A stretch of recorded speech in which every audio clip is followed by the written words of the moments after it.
Welcome to Wife Cheating Story. I hope you have an enjoyable and relaxing time listening. Let's get started. My name is Bernard. I manage the lounge at one of the most exclusive country clubs in the region, a place where wealth meets privilege, where whispered deals and concealed passions percolate right alongside top-shelf bourbon. I've worked my way up from a junior server to top lounge manager through discipline, a knack for conversation, and a certain stoic resilience when it comes to dealing with people's secrets. You might think that means I know how to read people, how to sense when someone is lying or hiding something.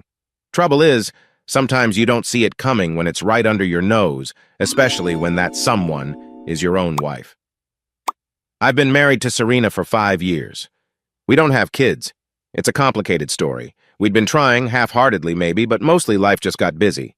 She's the marketing director at Russell & Company, her father's conglomerate.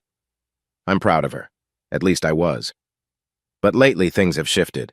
Serena used to come home after work and greet me with a warm laugh, or at least a tired smile. Over the past few months, there's been a void in her eyes that I couldn't name at first. I tried ignoring it, thinking maybe she was stressed with corporate deadlines or her father's demands. Russell.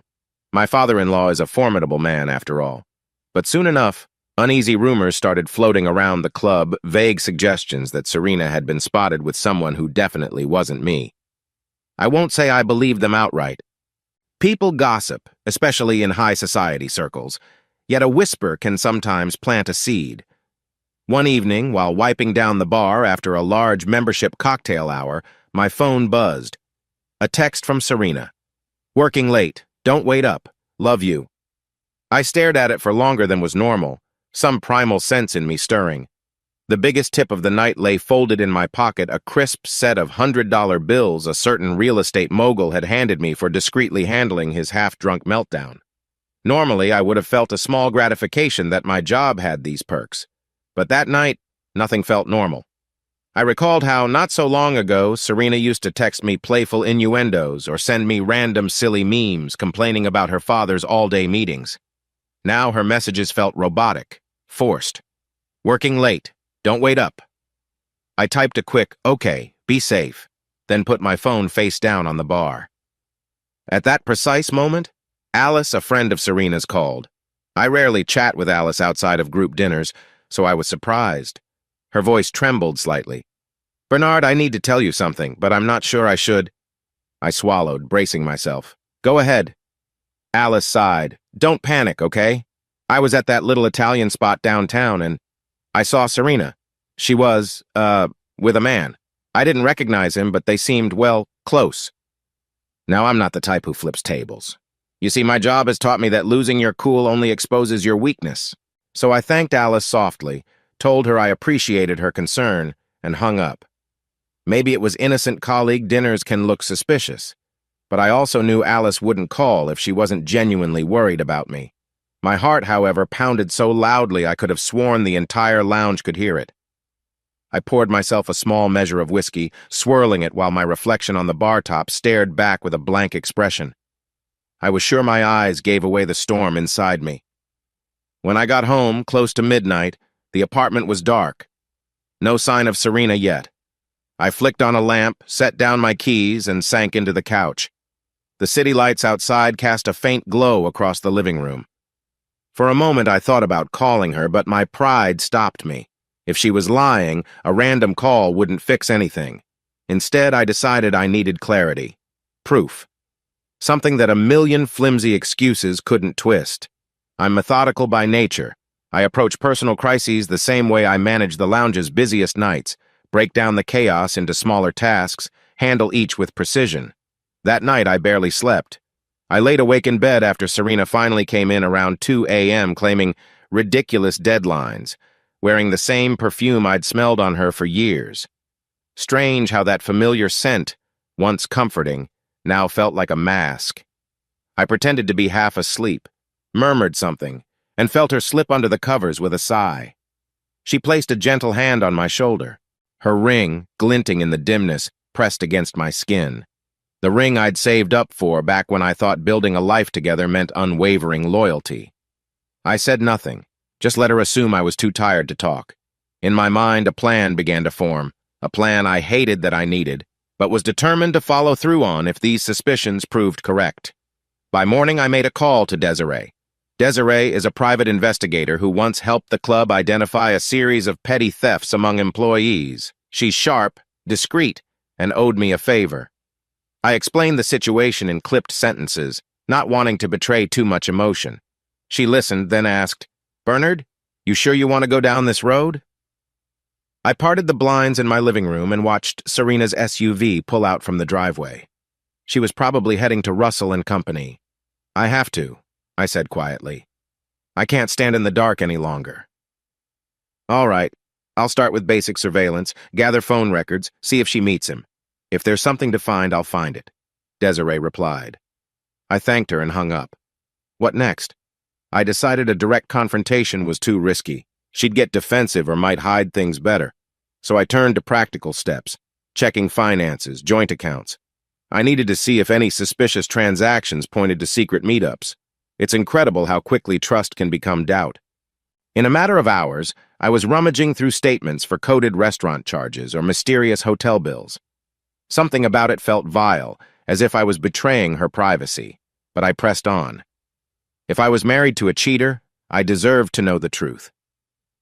Later that day, I headed to the club. Work has always been my sanctuary. Something about preparing the lounge for members, ensuring the lighting is perfect, the glasses polished, and the atmosphere welcoming gives me a sense of control. I greeted the staff, gave instructions for the upcoming corporate function, and tried to remain calm. But inside, each polite smile I offered to the membership felt hollow. Partway through the afternoon, I noticed one of the new servers, Brianna, trying to carry too many plates at once. I rushed over to help. She was flustered, nearly in tears. "I'm sorry, Mr. Bernard, there's so much pressure. This is my second week and I keep messing up." I gently set the plates on the counter. "Everyone has a rough start. Don't worry," I said in a low, even tone. "I'll show you a trick about balancing plates. Let's step aside for a moment." We spent a few minutes practicing. As I guided her, it struck me how I was giving calm advice, demonstrating a method, while my own life was spinning with uncertainty. But that's how I've always coped, by being the calm in someone else's storm, if not in my own. Brianna thanked me with a relieved smile. I told her to breathe. "You're gonna be fine," I assured her, and in that moment I envied her smaller, simpler problem. The heartbreak of a toppled stack of dishes is so much easier to fix than a crumbling marriage. By dusk, I had a break between scheduled events, so I snuck into my office.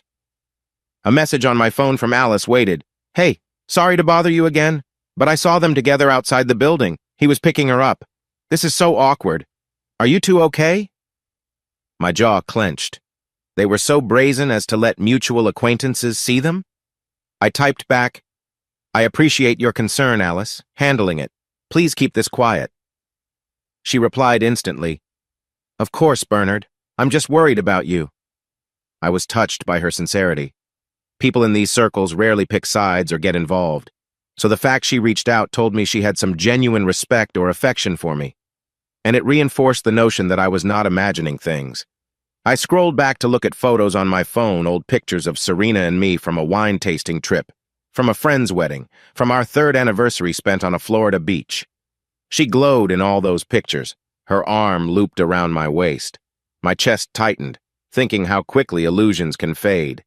If only loyalty came with a guarantee, I thought bitterly. That night, I returned home first, which was unusual. I set up a small dash cam I'd bought earlier in Serena's SUV, hidden near the back cargo area. I felt like a spy in my own house, an intruder in my own marriage. My hands shook slightly as I installed it, but then my phone buzzed. A text from Serena. "Running late again? These deadlines are insane. Sorry, babe." I swallowed the lump in my throat. "No problem," I replied. If she was lying, eventually I'd catch her in the act, or at least have a record to prove it. And if she was telling the truth, then I was the paranoid husband who needed help. At that point, maybe the second scenario would have been better, as humiliating as it might be. But deep down, I sensed I wasn't overreacting. After setting the camera, I poured myself a glass of water in the kitchen. The air felt stale, as though the walls themselves were watching me commit an invasive betrayal. But wasn't it Serena who'd first betrayed me? The moral lines felt blurred, but I was sure of one thing. I had to protect myself. Around midnight, Serena walked in, looking exhausted, or maybe just pretending. She kicked off her heels at the door, rubbing her feet. "God, what a day," she murmured, dropping her purse on the coffee table. "You still up?" I was seated on the couch, browsing random news articles on my phone, trying to appear casual. "Yeah, just reading some stuff on the lounge management conference next month. How was your day?" She blinked, her eyes shifting slightly. "Long meetings. My father's pushing for a brand revamp and it's a headache." She forced a short laugh. "You know how he is." I nodded, not dropping my gaze. "And you had to stay so late? Must be serious."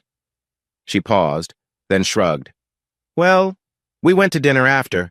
My father and I, plus some colleagues, just hammered out details." Her voice wavered, a subtle stammer. She was lying, no question. Russell was known to leave the office by 8 to catch some prime-time political shows from his living room. He rarely liked after-hours dinners unless it was an official event. My jaw stiffened, but I pretended mild interest. "Sounds intense," I replied. "Hungry? I can fix you something." She gave a thin smile. "No, we ate." Then, as though to deflect attention, she asked, "Why are you awake so late?" "Couldn't sleep," I said simply. "Had some new staff training, plus I'm trying to finalize a liquor supplier contract, the usual." Then I paused, letting a hint of weariness seep into my tone, though not anger. "You want to watch a show, or are you heading to bed?" She bit her lip. "I might just shower and crash. Rain check on the show?" "Sure," I said, mustering a warm nod. As she walked to the bedroom, I noticed how she didn't even glance my way. Something had changed in her. The sweet side of her that once would have curled up next to me on the couch, even for 5 minutes, was replaced by detachment. It hurt. It really hurt. I took a shaky breath and reminded myself, stay calm, gather proof. Then decide how to handle it. A man who invests himself in anger too soon often loses the bigger war. In bed, she fell asleep quickly, or pretended to. I stared at her silhouette in the dimness, remembering simpler days. We'd met at one of Russell's corporate parties. She was charming, bright-eyed, the life of the event. I admired how she seamlessly talked marketing strategies while also discussing random jokes. She liked my sense of humor and said I was different from the usual corporate men. I believed her wholeheartedly. Now I wondered if I'd been just a stepping stone or a convenience. I realized I was grinding my teeth, so I forced myself to relax. Tomorrow I'd call Desiree for updates. Meanwhile, I'd wait for the dash cam to do its work. My mind buzzed with roiling thoughts as the minutes stretched. An hour ticked by before I drifted into a restless sleep, haunted by images of Serena's laughter with someone else. I woke earlier than usual, heart pounding with anticipation. Serena was still asleep, so I moved quietly around the kitchen, flipping open my laptop to check personal bank statements. My coffee went cold as I saw a few interesting charges on Serena's credit card. A fancy rooftop bar 2 nights ago that I'd never heard about from her. She'd said she was working late at the office that particular night. The sum was well over $100, enough for 2 people to have cocktails and an appetizer at least. An ugly knot twisted in my gut. This was starting to solidify my suspicion that she was out there with someone else, not working. I sipped the stale coffee, letting the bitterness anchor me. If she was forging an alternate life with Wade, I'd soon have undeniable evidence. I reminded myself to keep a level head. The best revenge is never fueled by blind rage. It's fueled by meticulous planning, patience, and letting the culprit entangle themselves until there's no escape. Serena stirred, walked into the kitchen in her robe, hair mussed. "Morning," she said softly, as though we were any normal couple. "Morning," I replied evenly. "Coffee in the pot if you want. Need me to make eggs?" She shook her head, rummaging for cereal. "No thanks. Gotta rush soon. Another big day." I nodded, feigning mild curiosity. "More brand revamp stuff?" She paused, eyes flicking sideways. Yes, exactly." Then she turned away, busying herself with the cereal box. "I might be home late again, don't know." Her voice was airy, forced casualness. I wanted to scream or slam my fist into the counter, but I just kept my face neutral. "Do what you gotta do," I said, walking over to place a hand lightly on her shoulder. She looked at me, maybe searching for signs I suspected anything. I gave her a small smile that I hoped looked genuine enough. "Text me if you need anything, yeah?" She nodded, her gaze uncertain. I swear I caught a flicker of guilt, but she masked it quickly. After she left, I grabbed my phone, called Desiree. She answered with an unruffled, businesslike tone. "Morning, Bernard. Morning. Anything new?" She hesitated a second. "I followed her last night. She didn't go to the office after 8. She drove to a private condo building across town. The occupant is Wade Hallstrom, a so-called consultant with a questionable track record. She stayed about 2 hours. Then they left together, went to a lounge for a while, parted ways around midnight. She came home to you after—" My insides felt hollow. So the dash cam might have gotten footage of that. "You find any more on him?" "Oh, yeah," Desiree replied. "Wade Hallstrom has multiple lawsuits pending for shady consulting gigs. Seems he's operating on a borrowed time financially, possibly gold-digging women or hustling them for money." I clenched my fist. "So he's basically using Serena for either money or connections or both." "That's how it looks. I've got pictures, license plate logs, and timestamps." I breathed slowly. "Keep at it, Desiree. Document everything." She said she would. Before hanging up, she added, "Bernard, you sure you're up for a bigger confrontation? Because this might escalate. He's that type of guy." I closed my eyes. "I can handle him. Thanks." I felt my heart pounding like a drum after the call, so it was real. Wade was a parasite, and Serena was letting him leech from her. Or maybe she was so charmed by him that she believed he was some visionary consultant. In either case, it was a betrayal. The life we'd built, the marriage vows we exchanged, were apparently disposable for her. And me? I was done entertaining illusions. I spent the morning at the club immersed in tasks. I taught Brianna more tips for tray balancing. I discussed new cocktails with the bartender, Justin.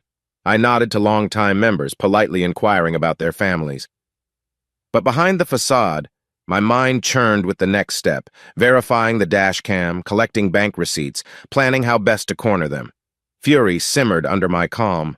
I would do this carefully, ensuring maximum consequences for Serena's duplicity. Around lunchtime, Russell showed up at the lounge unannounced.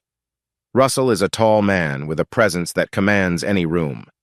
People hush out of deference or intimidation. He greeted me.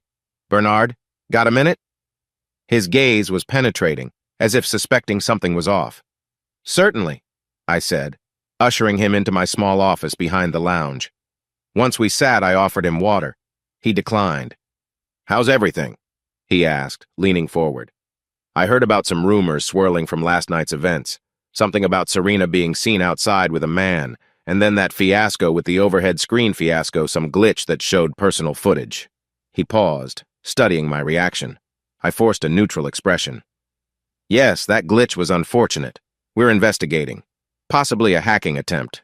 Hard to say." He narrowed his eyes. "You sure you have no idea who that man was? People keep implying shady stuff. I want to snuff out rumors if they're baseless." My throat tightened. This was a dance. Russell was giving me a chance to either confirm or deny. Should I protect Serena or let him sense the truth? I decided on a half measure. "I'm not certain. I heard talk that it might have been a client or colleague. Serena hasn't told me otherwise." He nodded slowly, exhaling. "Serena hasn't told me a damn thing either. She's more secretive these days. If there's an issue, Bernard, let me know. I'd hate to see family or corporate business go down because of some personal scandal. We have a brand to protect."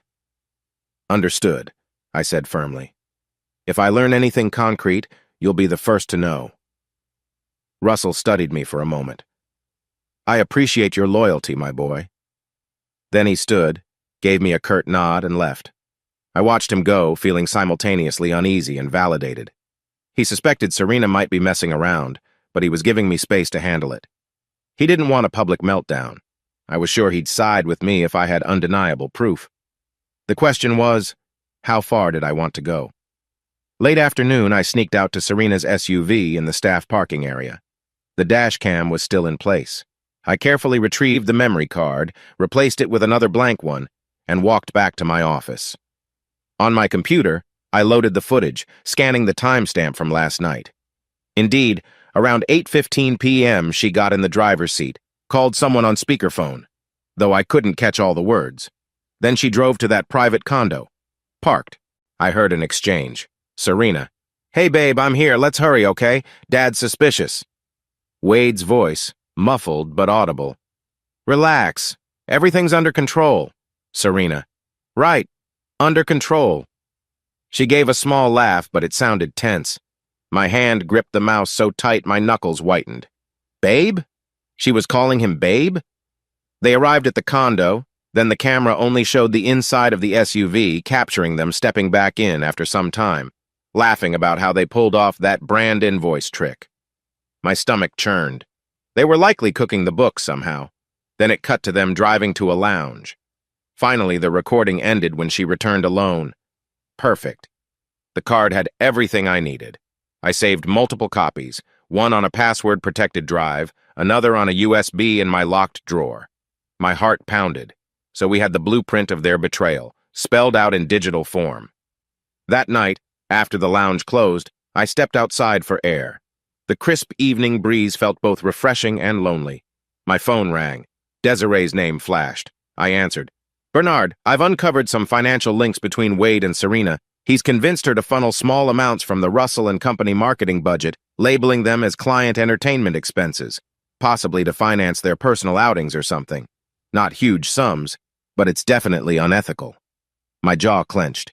So she's risking her father's wrath for that sleazeball? Seems so. I can show you the documents next time we meet in person. Thanks, Desiree. Keep them safe. She paused. Bernard, I gotta ask, how are you holding up? I managed a short laugh. I'm functioning. I'm furious, but channeling it into a plan. That's all I can do. Just be careful, she said softly. Revenge can get messy. I exhaled into the phone. I appreciate the concern, but I'm in too deep to walk away now. After we hung up, I stared at the parking lot's distant streetlights.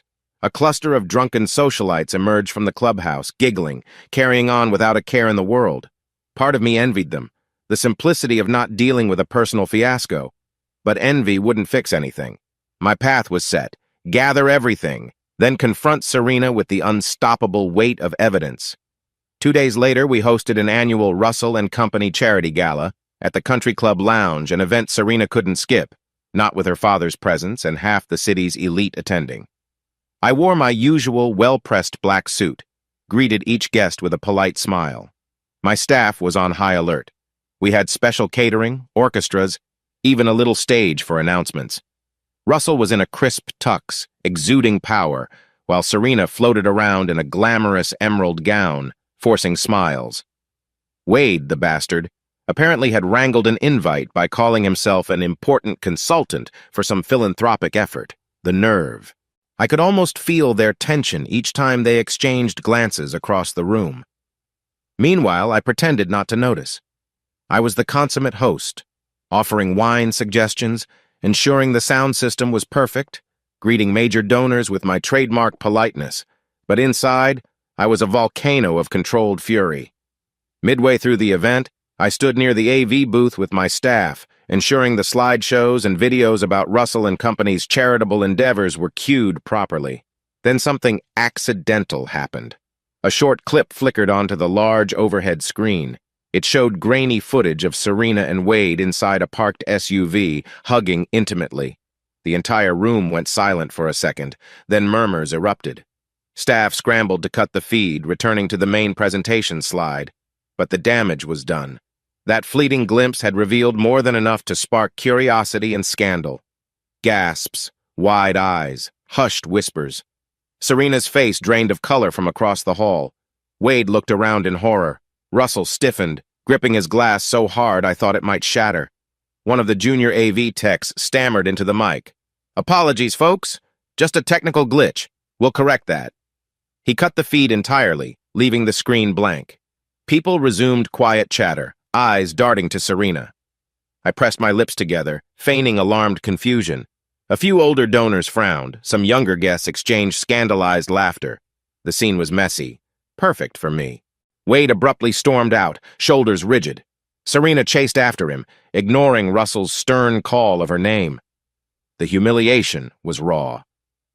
I slipped into the background, letting the rumor mill do its job.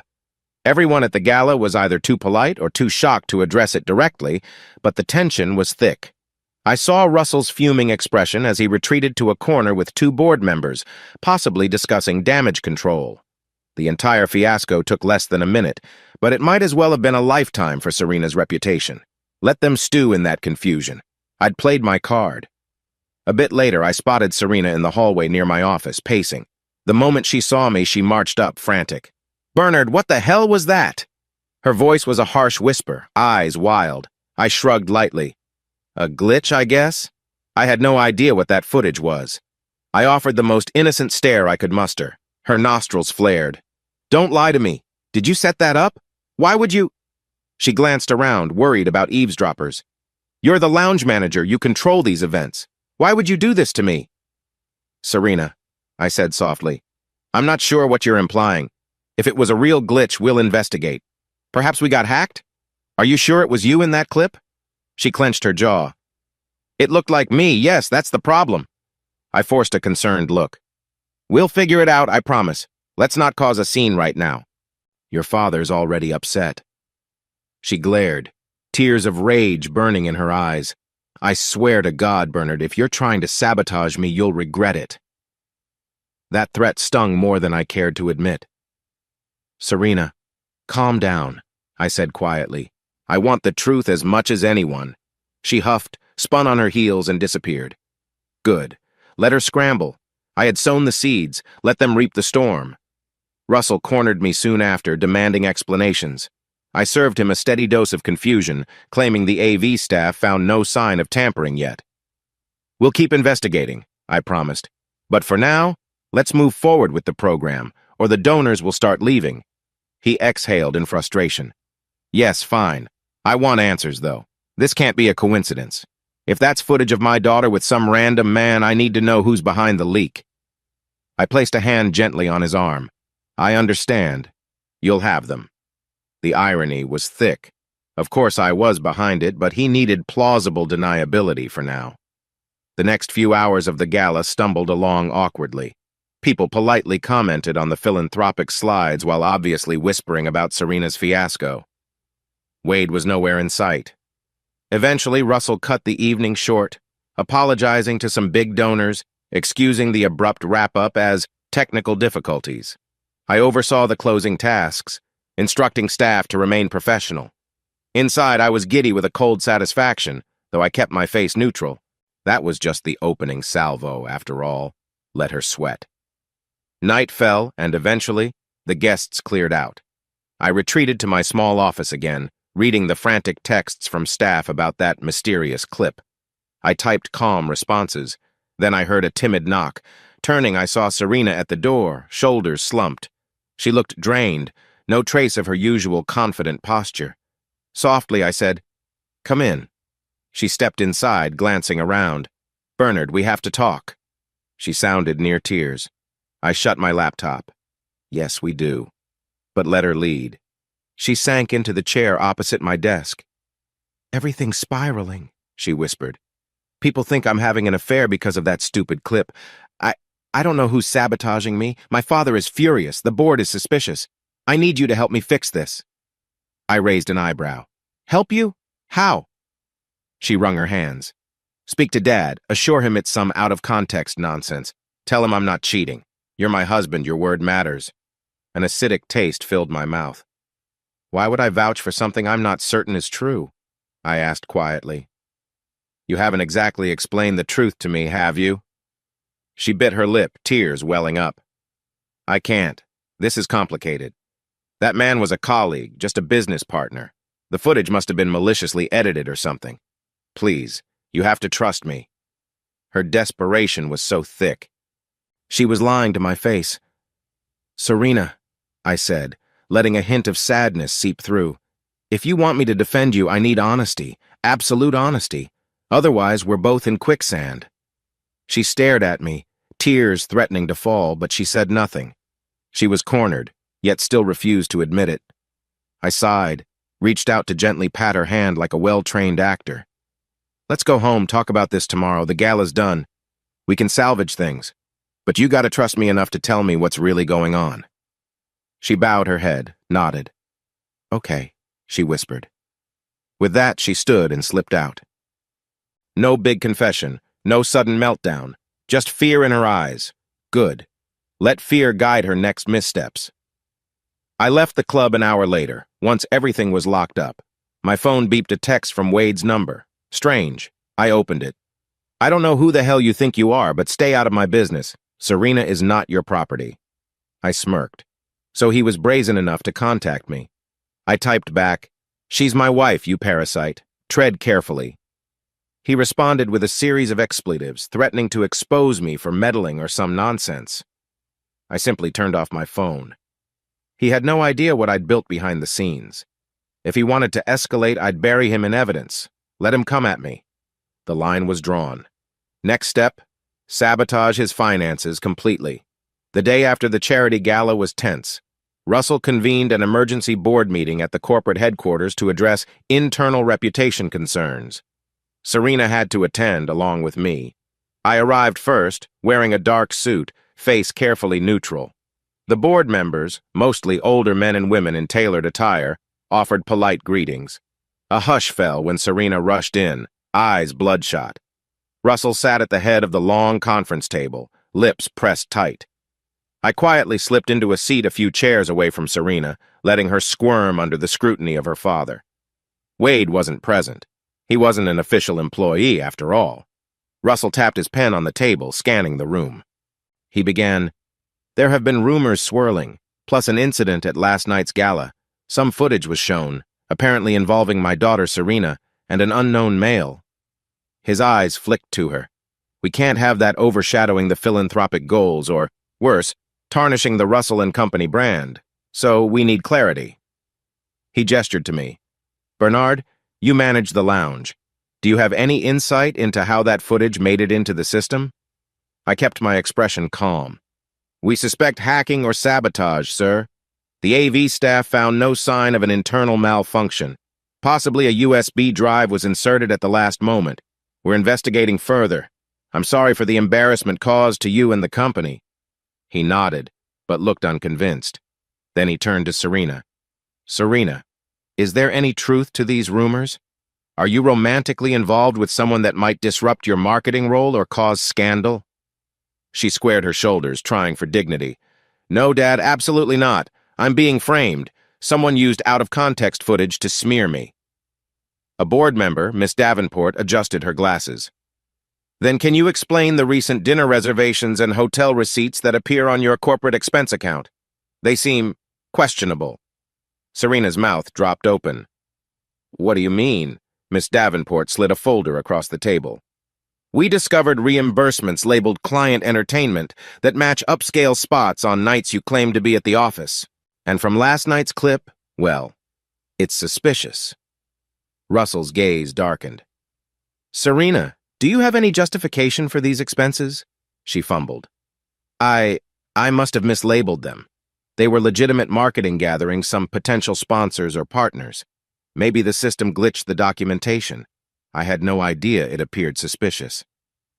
I watched quietly, my pulse steady. The seeds were blossoming right on cue. The board murmured among themselves. One of them, Mr. Langford, asked, "Bernard, do you have any comment as her husband?" All eyes shifted to me. I took a measured breath. I've not been involved in her corporate duties.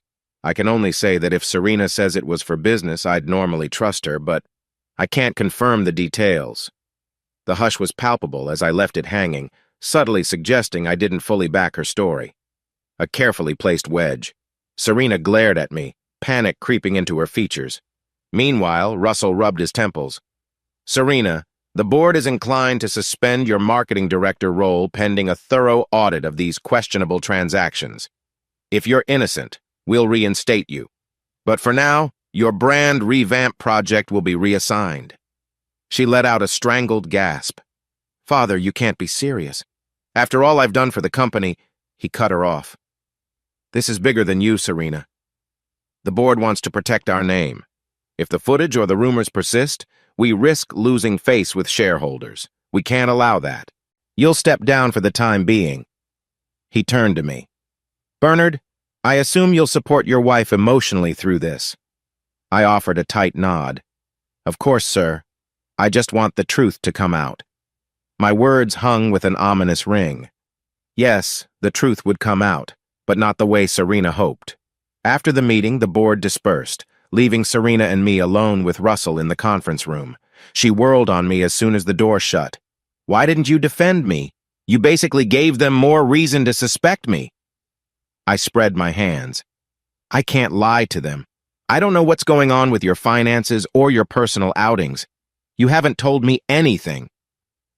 That last sentence was edged with quiet condemnation. She trembled, tears threatening to spill. Russell cleared his throat. Serena, I'm giving you a chance to prove your innocence. If you are truly being framed, you can gather evidence. But I want you out of marketing until this is resolved. We can't have you signing off on budgets or client deals if there's any wrongdoing. She turned to him, eyes pleading. Dad, you have to believe me. He held up a hand. Let me be blunt. If you are cheating on Bernard or misusing company funds, it'd be a PR nightmare. I won't let you sink the business. So unless you have a compelling explanation, stand down. She stared, speechless. Then she burst into tears, storming out. Russell sighed heavily, looking older than I'd ever seen him. He rubbed the back of his neck. Bernard, I hate family drama at the office. But you let me know if you find anything. Understand? Yes, sir, I replied solemnly. I will. Outside, Serena cornered me in the hallway. We can't do this here, she hissed. Come home with me now. We have to talk. Fine, I said, wanting to see how she'd scramble for excuses. We left Russell and company headquarters together, silent in the elevator. The tension crackled like electricity. She kept opening and closing her fists, glancing sidelong at me as though searching for some sign of weakness. We drove separately but arrived at our apartment within minutes of each other. As soon as we stepped inside, she flung her purse onto the couch, spun around, tears brimming again. Bernard, you're my husband. Why are you letting them think I'm guilty? I took off my jacket calmly, draping it over a chair. Because you refuse to come clean with me, Serena. I can't blindly cover for you if I sense you're lying. Her eyes flashed with anger. So, you think I'm lying? I let out a humorless laugh. I know you're lying. You think I didn't notice your extended absences, the receipts for places you never told me about, the weird late nights. People saw you with Wade. She stiffened. How do you know his name? I gave her a cold stare. Because I'm not blind or stupid, Serena. I've done some digging, and it's pretty clear you two are more than acquaintances. She pressed her hands against her cheeks, a mix of shame and rage. Look, it's not what you think. Wade is just he's helping with a side project. We got close, but I was only confiding in him for marketing strategies. Her voice cracked, not sounding remotely convincing. Yes, maybe we crossed some lines emotionally, but... Stop, I said sharply. Don't insult me with partial truths. You're siphoning money from the company for him, right? Those shady reimbursements? That's felony territory, Serena. Not just an affair. You're playing with your father's empire. She gaped. What are you talking about? Who told you that? I folded my arms, my jaw tight. I have proof. Paper trails. So this is your last chance to come fully clean. Otherwise, I'm done trying to help you. She inhaled sharply, eyes darting. Fine. Maybe I helped Wade secure a bit of corporate funding for these ideas he pitched me. He promised big returns, said it would benefit Russell and company. I believed him. I wanted to impress Dad with a new marketing angle, so yes, I moved some budget lines around. But it's not theft. And as for the personal side, yes, we kissed. It got complicated. I clenched my fists, forcing myself to remain outwardly calm. Kissed. Right. And I suppose all the times you left home to meet him was for brainstorming sessions? Don't treat me like an idiot. She broke down, sinking onto the couch. Bernard, I was lonely. You're always at the club. You never had time for me. She swallowed, trying to shift blame. Wade gave me attention, told me how brilliant I was. I got carried away. My blood boiled at her deflection. I worked to support us. That's no excuse for betraying me. You could have come to me if you felt lonely, or we could have sought counseling. Instead, you jumped into his arms, and now you're damaging your father's brand, too." She shook her head helplessly, tears streaking down. "I'm sorry, okay? It just happened, and I realized it's not real. Wade's in trouble financially. I can't keep covering for him. But he threatened me. He said if I cut him off, he'd ruin my reputation. I was trapped." A wave of cold anger washed over me. She claimed to be a victim. Perhaps she was to some extent, but that didn't absolve her of cheating. "So you decided to drag me, Russell, and the company into your mess because you were lonely?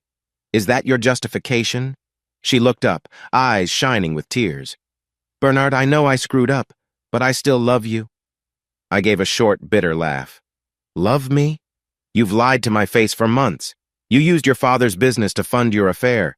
You humiliated me publicly. That's not love." My voice shook with quiet rage. "You want me to fix this for you? That's not happening unless you realize there are consequences. Serious ones." She reached out, but I stepped back. "Please," she begged. "I know you're angry, but if this goes to the board or Dad with the full extent, I'll lose everything. And you'll become the man who publicly took down his own wife. Let's handle it quietly, salvage what we can. I can end things with Wade, reimburse the funds, we can move on, maybe therapy, something." I stared at her, disbelief swirling. "You think we can just hush this up and pretend nothing happened? That's not how it works. I have enough evidence to bury you and Wade if I want to." The adrenaline in my veins made my voice tremble with intensity. "Why should I help you avoid the consequences?" Tears streamed down her cheeks. "Because I'm your wife. You once said you'd always protect me." I shook my head slowly. "I said I'd protect you from harm, not from your own treachery. This is all on you. You chose to cheat, to defraud the company. I owe you nothing at this point, except maybe one last sliver of dignity if you come completely clean. But the board already suspects. Dad's about to suspend you. And Wade is losing whatever deals he had. The walls are closing in, Serena." She buried her face in her hands, sobbing. For a moment, pity flickered in me, but I quickly extinguished it. She had no pity for me when she was sneaking around. I hardened my heart. Eventually, she mumbled a plea. "Don't show Dad any more proof, please. Let me handle Wade alone. I can fix it. I'll do anything you want, just don't ruin me." An eerie calm settled over me. "You should have thought of that before you started sleeping with a con man. The board's already investigating. This won't stay hidden. But I'll consider my next move carefully. That's all I can promise." She sniffled, wiping her tears. "I'm sorry," she whispered. "I never wanted to lose you." I stared at her, the woman I once adored. Now, all I saw was a stranger who had chosen selfishness over honesty. "Some betrayals can't be undone," I said quietly. Then I left her there, hunched on the couch, sobbing into her hands. I stepped out into the hallway, heart pounding, phone in my pocket. I typed a quick message to Desiree. She admitted partial guilt. "Keep the docs on standby. Don't release them yet." Then I called a lawyer I'd scouted for potential divorce proceedings, letting him know the situation might soon escalate. My mind flickered to the prenuptial addendum Serena once signed if infidelity was proven. She stood to lose a significant chunk of any marital assets. My sense of calm returned. She had no clue how thoroughly cornered she was. Back in the apartment, I found her still on the couch, quietly crying. I approached, voice low. "I'll stay at a friend's place tonight. We both need space. Don't do anything reckless." She didn't even look up as I grabbed an overnight bag from the bedroom. Soon, I was out the door, stepping into the crisp night, the city lights flickering as if mocking the illusions we'd lived under. The first phase of my revenge was nearly complete. Next, I'd bring everything to Russell if she tried to wriggle free. And as for Wade, he had no idea what was coming. In the week that followed my abrupt departure from our apartment, I discovered a curious fact about heartbreak.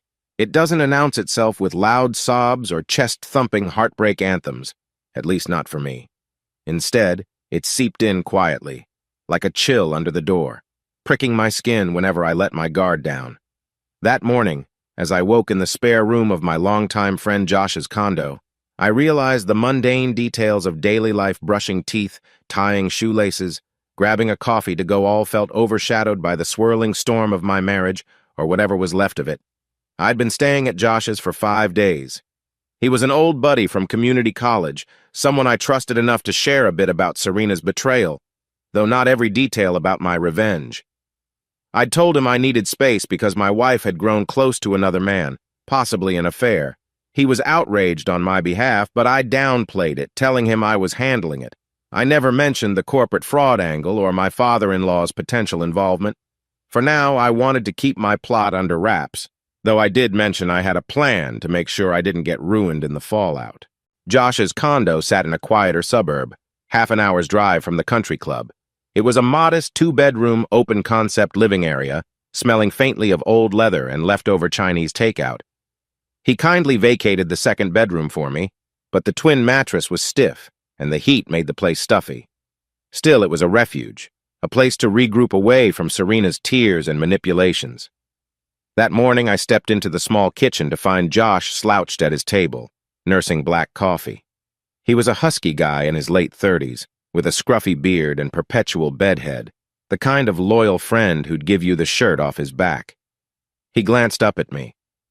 "Rough night?" he asked. "Yeah," I murmured, rubbing my neck. "Barely slept. Barely." Phone kept buzzing with messages from Serena. He grimaced sympathetically, then looked at the phone in my hand.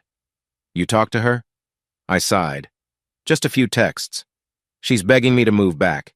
Claims she's cut things off with Wade, but I'm not sure I believe it." Josh studied my face. "Man, I hate seeing you like this. You always had that calm, unshakable vibe, but now—" He trailed off, shaking his head. "Anyway, you do what you gotta do. If you want to stay here longer, it's cool." I forced a slight smile. "Thanks, buddy. Maybe a few more days until things settle. After that, well, I have decisions to make." He gave a quick nod, then pointed at the coffee pot. "Help yourself. I gotta run errands, but I'll be back by afternoon." I poured coffee into a chipped mug, inhaled the bitter scent. My phone buzzed again, Serena, no doubt. I debated ignoring it, but curiosity won out. The text read, "Serena. Bernard, I'm so sorry. I'm cutting all ties with Wade. I swear on my life. Let's talk. I'll do anything to fix this. I miss you." The words rang hollow. She'd sworn many things before. Still, a flicker of pain shot through me, overshadowing my anger for just a moment. Part of me wanted to believe her, the part that remembered our anniversaries, our inside jokes, the countless evenings we spent just talking about life. But the cooler, methodical part of me stayed strong. She was only scrambling because her father's board had suspended her. She stood to lose everything: job, reputation, financial stability. I typed back a brief response. "Me. We'll talk soon. I need space. Don't push it." I set my phone on silent and rummaged for a slice of bread, forcing myself to eat. Food tasted like cardboard these days, but I needed energy. I left Josh's condo around 7:30 a.m. to reach the country club. The lounge needed prep for a midday event, some executive lunch for local politicians. Driving there, I flicked on the radio, half listening to talk show banter about municipal taxes. My mind drifted to Russell. He'd asked me to keep him in the loop about Serena's extracurricular activities. For the moment, I'd told him I had no further news. The truth was, I was compiling everything. Desiree's compilation of documents, the dash cam footage, the incriminating photos. But I wanted to time the reveal carefully. If I handed him the entire package too soon, he might try to hush it up for the sake of the company's reputation, inadvertently letting Serena wriggle free with minimal consequences. I needed to make sure the scandal's impact was unavoidable, so that I'd walk away unscathed, or better yet, come out shining. At a stoplight, I found myself rubbing my wedding ring absent-mindedly. I still wore it. Why? Habit, perhaps. A pang of memory struck me of the day I proposed. A quiet lakeside, the ring gleamed from months of saving tips, her tearful, joyful yes. Now it felt like a relic of a naive time. When I arrived at the club, I was greeted by Justin, our bartender, who was adjusting his bow tie with an anxious look. "Morning, boss. We got that political lunch at noon. They want top shelf everything." I nodded. "We'll handle it. Make sure the highball glasses are polished and set out the caviar station up front. They like to feel important." He grinned, a wry expression. "They are important, or so they believe. Also, there's a woman waiting for you in your office. I raised a brow. Who? He shrugged. Didn't say. She had short hair, wore a neat blouse, said it was personal business. Looked professional enough. Frowning, I thanked him and headed to my office. My gut told me it could be Desiree or maybe some new angle from Serena. Pushing open the door, I found Alice waiting, perched on the edge of my desk, flipping through a copy of the lounge's monthly schedule. She looked up and gave a sympathetic smile. Hey, Bernard. Hope I'm not intruding. My tension eased slightly. Hi, Alice. No, it's fine. Just unexpected. Everything okay? She set the schedule aside. I wanted to give you a heads up. I'm seeing more details about Serena's creative accounting and Russell and company finances. My department is quietly re-auditing the marketing budget, and the CFO has asked me to dig deeper. Serena's name pops up a lot. I closed the door behind me. I assume you found more suspicious reimbursements? She nodded, a worried look flitting across her face. Dates, amounts, codes. Enough that your father-in-law might press formal charges if he sees it all. People on the board are quietly investigating. Right now, I'm stalling the CFO with half reports, but it's only a matter of time before someone corners Serena with direct evidence. I thought you should know. I took a slow breath. Perfect. This was confirmation that events were moving along the lines of meltdown. Thanks for telling me, Alice. I appreciate the risk you're taking. She glanced away, cheeks reddening faintly. You're a good man, Bernard. I hate seeing you caught in the middle. Serena's my friend too, or she was, but I can't condone what she's done. If the CFO finds everything, it'll be ugly. It's already ugly, I murmured. Then I fixed her with a level gaze. I'm not opposed to letting it get uglier. Let the truth come out. Alice bit her lip. Are you sure? She could face legal trouble. I thought of Serena's tear-streaked face, her pleas. The memory spiked both pity and anger. She made her bed. If she has to lie in it, so be it. Alice exhaled. All right. Well, just be prepared. This might blow up soon. The CFO's impatient, and Russell is breathing down their neck about internal audits. I'll feed you any major developments. Good luck. As she left, I felt a pang of gratitude and guilt. Gratitude that she was tipping me off, guilt that I was effectively fueling the downfall of my own wife. But I reminded myself, it was Serena's choices that brought us here. The final meltdown was inevitable. The rest of the morning was overshadowed by that conversation. I tried to focus on hosting the political lunch shaking hands with local council members, ensuring the staff circulated canapes and wine efficiently. But every time I forced a smile at some self-important official, part of me was locked in strategizing about how to time the final blow. One of the council members, an older gentleman in a pressed suit, made small talk. Bernard, always a pleasure being here. Your lounge never disappoints. We hear rumors about some big scandal with your father-in-law's company, though. Must be tough. I stiffened inwardly, but kept my outward composure. Rumors come and go. Russell and company is strong. I'm sure they'll handle any challenges with grace. He chuckled. Spoken like a true diplomat. Let's hope so. Nothing kills confidence like scandal. It took all my restraint not to let my bitterness show. I offered a polite nod, changed the subject to the region's new infrastructure plan. Because in these circles, small talk was a performance, not a genuine conversation. After the lunch event ended, I walked into my office to find a text from Desiree. Desiree. Wade making frantic calls. My sources say his finances are tanking, possibly seeking a bailout from Serena. He's also looking at new potential marks. Keep you posted. I typed back quickly. Good. Let him drown.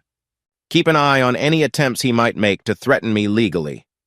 She replied, he's too busy trying to fix his own mess. Also, I've got the final docs set if you want me to deliver them to Russell. I paused. Was it time to give Russell the entire smoking gun package? My mind weighed the options. Let's see if Serena tries something desperate. Another part of me thought about that prenuptial addendum. If I push the button now, maybe I can finalize my divorce quickly, get maximum settlement, and watch her face the consequences. But a voice inside suggested waiting a bit longer, ensuring she can't wriggle out or manipulate her father's sympathies. Also, the CFO's looming audit would do half the job for me. I responded, not yet. Wait for my signal. Late afternoon, as the club wound down, I headed for a small coffee break in the staff lounge. Brianna was there, sipping tea, flipping through a magazine. She looked up, offering a shy smile. "Hi, Mr. Bernard. Everything okay?" I nodded. "Just grabbing a quick break. You can call me Bernard, you know. The Mr. stuff is too formal." She giggled lightly. "Right, sorry, I keep forgetting. Old habit from my previous job. They insisted on calling the manager Mr. Soenzo." I poured coffee into a styrofoam cup, letting the hot steam brush my face. "How's the job treating you otherwise? Less overwhelming, I hope?" She scrunched her nose. "A little. I'm still learning. But you've been super helpful. Thanks for that. I heard from Justin you're, going through some personal stuff. Sorry if that's intrusive. People gossip." She added that last sentence quickly, glancing away. I gave a faint smile. "I appreciate your concern. I'm managing." She nodded, chewing her lip. "Well, if you ever need, someone to talk to about random stuff, not that I'm an expert, but sometimes venting helps." Her sincerity was almost sweet. I realized I'd grown a bit fond of her straightforwardness. "Thank you. I might take you up on that," I said gently. With a warm nod, she returned to her magazine. I was grateful to see a small pocket of kindness in the midst of all the cynicism swirling around me. I finished my day's tasks, left the club around 7 p.m. to drive back to Josh's. The sun had dipped behind the skyline, painting everything in a bruised orange glow. My phone sat quietly in the passenger seat. So far, no more frantic texts from Serena. As I neared the outskirts of the city, I noticed an unfamiliar number calling. With a slight sense of dread, I answered. A male voice crackled. "Bernard Stone?" "Speaking," I said warily, switching the phone to speaker so I could keep both hands on the wheel. "This is Detective Palmer with Metro PD's Financial Crimes Unit. I'm looking into a claim about possible embezzlement within Russell and Company. I'd like to ask you a few questions if you have a moment." My heart lurched. I forced calm into my tone. "Embezzlement? Wow, that's news to me. How can I help?" He cleared his throat. "We got a tip from an anonymous source suggesting that your wife, Serena Stone, might be funneling funds illegally. The tip claims you're aware. Are you willing to come down to the station for a statement?" A swirl of adrenaline coursed through me. Someone had made an official tip, maybe a board member or the CFO, or even Wade trying to deflect blame. "Detective, I wasn't aware of any official investigation. This is all quite surprising." He paused. "Understandable. We're just in preliminary stages. If you have any documentation or knowledge, we'd appreciate your cooperation." I let a measured silence stretch. "I'd prefer speaking with my attorney first. Can I call you back tomorrow or the next day?" "Of course. Here's my number," he said, reading it out. I jotted it in my mind. "We're not issuing a subpoena yet, so it's voluntary at this point." I thanked him and hung up, my heart thudding. So it begins. Possibly the CFO or some staffer had alerted the Financial Crimes Unit.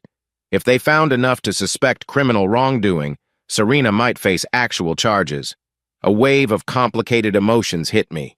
Satisfaction that her misdeeds wouldn't be brushed under the rug, and a twinge of pity for the meltdown she was about to endure. But also a hint of caution. If the cops start sniffing around, how would that affect my plan to maximize my own advantage? I needed to be sure I didn't get dragged in as well. I arrived at Josh's place, found him in the living room with a pizza box on the coffee table, sports highlights flickering on TV. He looked up, gave me a concerned look. "You all right, man? You look tense." I sank onto the couch. "Just got a call from the police. They're investigating Serena for some embezzlement or something." His eyebrows shot up. "Whoa, that's serious." "Yeah," I muttered. "It's real serious. They want me to come in for a statement." He frowned. "You gonna do it?"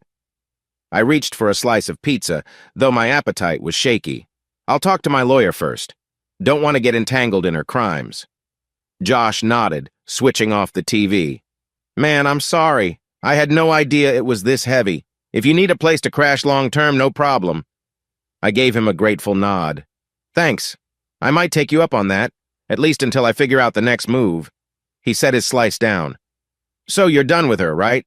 I mean, after the cheating and now potential crimes. How do you come back from that?" I let out a slow breath. "That's the plan. I'm divorcing her eventually. But I want to make sure I don't get blindsided financially or legally. I'm being careful. He studied me with quiet respect. You're always so calm. I'd be flipping out. I shrugged. Inside, I'm flipping out, trust me. But letting that show wouldn't help, so I handle it step by step. He nodded, patting my shoulder. Well, I'm here for moral support. Let me know if you need me to punch that Wade guy in the face. I'd do it for you. A small smile tugged at my lips. Appreciate it, but I'll handle him in my own way. Josh chuckled. Then we resumed eating in silence. And as the night wore on, I kept staring at my phone, anticipating the next call. Everything was accelerating. Part of me felt a thrill that this revenge orchestration was nearing its crescendo. Another part dreaded the final confrontation. But I reminded myself that the greatest advantage was to appear unflappable. Let them come.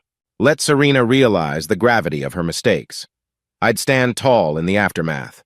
The next morning found me seated at a small diner downtown, sipping watery coffee opposite my attorney, Randall Pierce.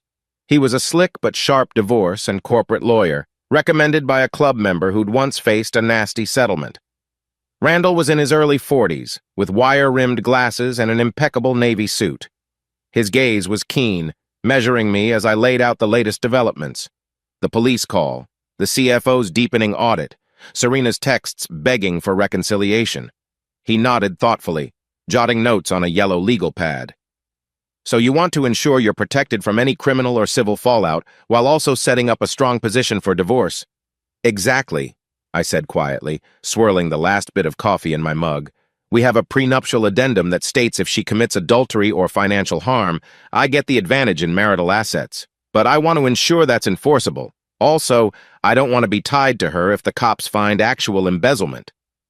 Randall flipped through a copy of the prenup I'd provided earlier. Yes, the language is pretty standard.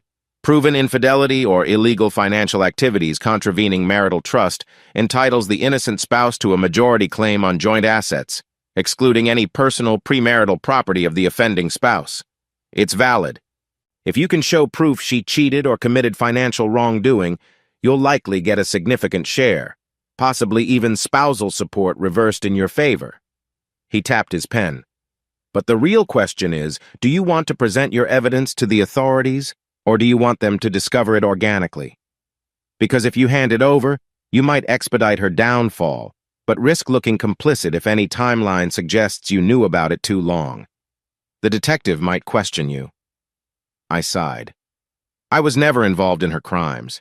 I only found out recently, but I prefer letting the company's audit or the CFO drive that part. Meanwhile, I keep my own evidence for the divorce. If the cops come knocking, I'll answer truthfully that I suspected but needed time to confirm.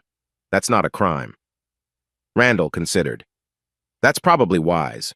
Also, you mentioned you have a dashcam video capturing her with Wade, plus a private investigator's documentation. That's enough for the infidelity clause. Combine it with the CFO's audit, and Serena's essentially toast in both criminal and civil arenas. I sat back, letting out a breath I didn't realize I was holding. Then we're set. Next step, wait for the official meltdown and file for divorce? He half smiled. Yes, though it might be beneficial to file soon so you're the plaintiff. That way, you control the narrative. The court date can be set in motion. If the criminal case hits her, that only bolsters your position. A swirl of excitement and dread twisted in my gut. Let's do it. Draft the divorce petition. I'll finalize details next week. Randall nodded, scribbling. Sure. Keep me updated if the detective calls back. Meanwhile, keep your personal finances separate. Move any valuables from the shared home if needed. You said you're staying elsewhere. Yes, with a friend. Smart. She might try to claim you abandoned the marital residence, but that's overshadowed by her wrongdoing, so it won't matter much. I nodded, tossed a few bills on the table for the coffee. Thanks, Randall. I appreciate your guidance. He slid his business card across the table. I'm on speed dial if you need me. Good luck. We parted ways. I walked out into the bright morning sun, heart thumping with adrenaline. So this was it. The final steps to legally sever myself from Serena. The vow I once made, to stand by her in sickness and health, now replaced by a vow to ensure she couldn't drag me down with her. I felt both sadness and a cold satisfaction. This is what her betrayal had wrought. That afternoon, I stepped into the lounge's back office for a breather. The day had been relatively calm. No big events, just a smattering of members enjoying lunch. Justin handled the bar while I reviewed supply orders. My phone buzzed a text from Russell. I opened it. Russell, Bernard, come to my home this evening. Need to discuss urgent matters about Serena's situation. 7 p.m. I sighed. Probably he'd gotten wind of the official police interest or the CFO's near completion.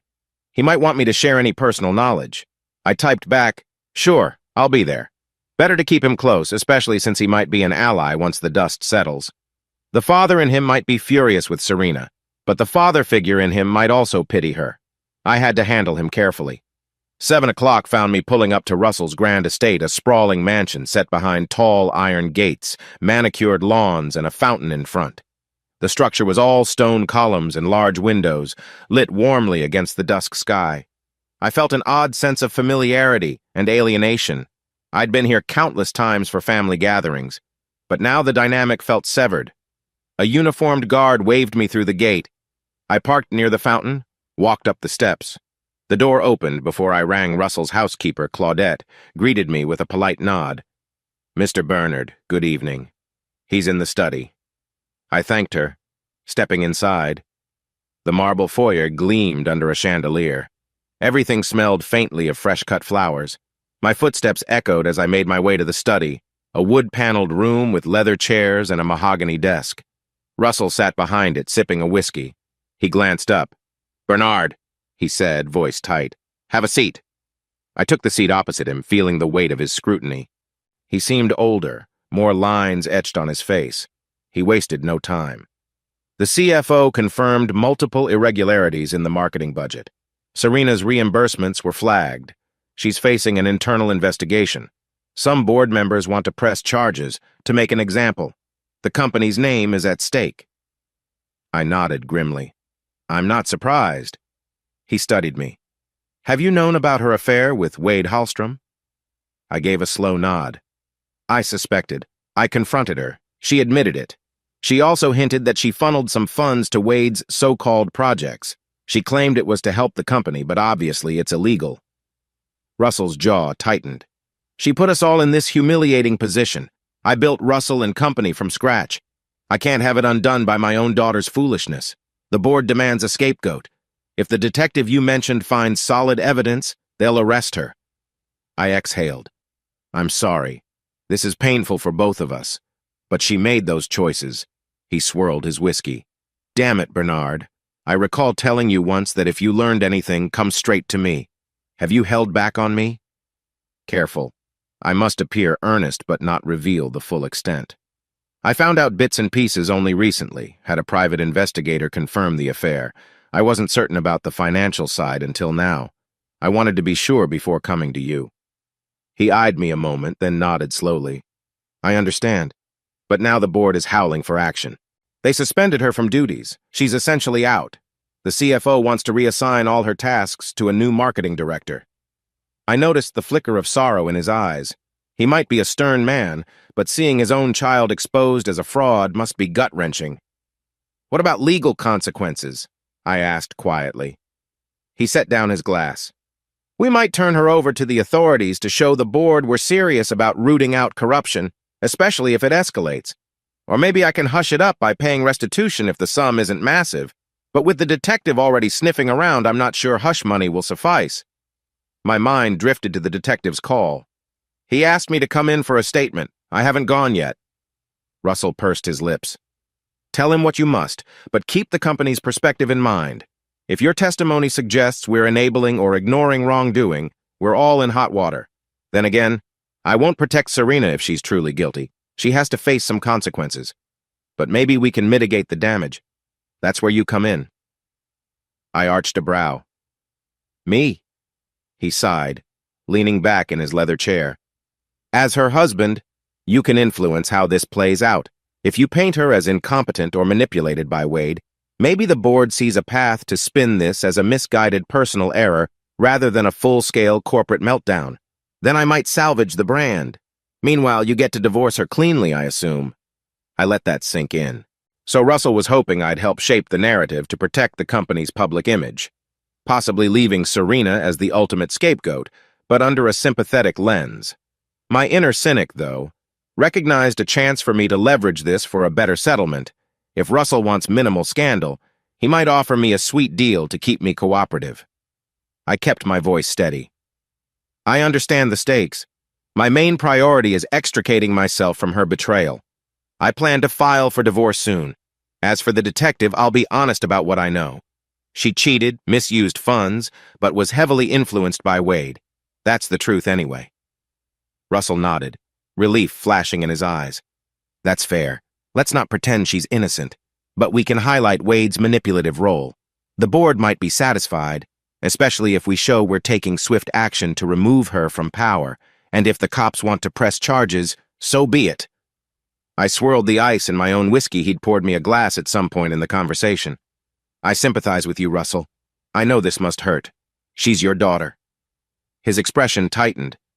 It does. But business is business. She made her bed. I won't let paternal feelings sink the entire corporation. I tried raising her better than this. Anyway, on a personal note, I'm sorry for your heartbreak, Bernard. I always thought you two were a solid couple. A pang stung me, memory of simpler times. We were once. But people change, I guess. He nodded, drained his glass. Let me know if you need any resources, lawyers, anything. But I suspect you have that handled. The board is meeting in 2 days to finalize the plan on how to spin this. I'd like you there, just to confirm certain details. Are you willing? I waited. Sure. I'll attend. Let me know the time. He stood, extending a hand across the desk. Thank you.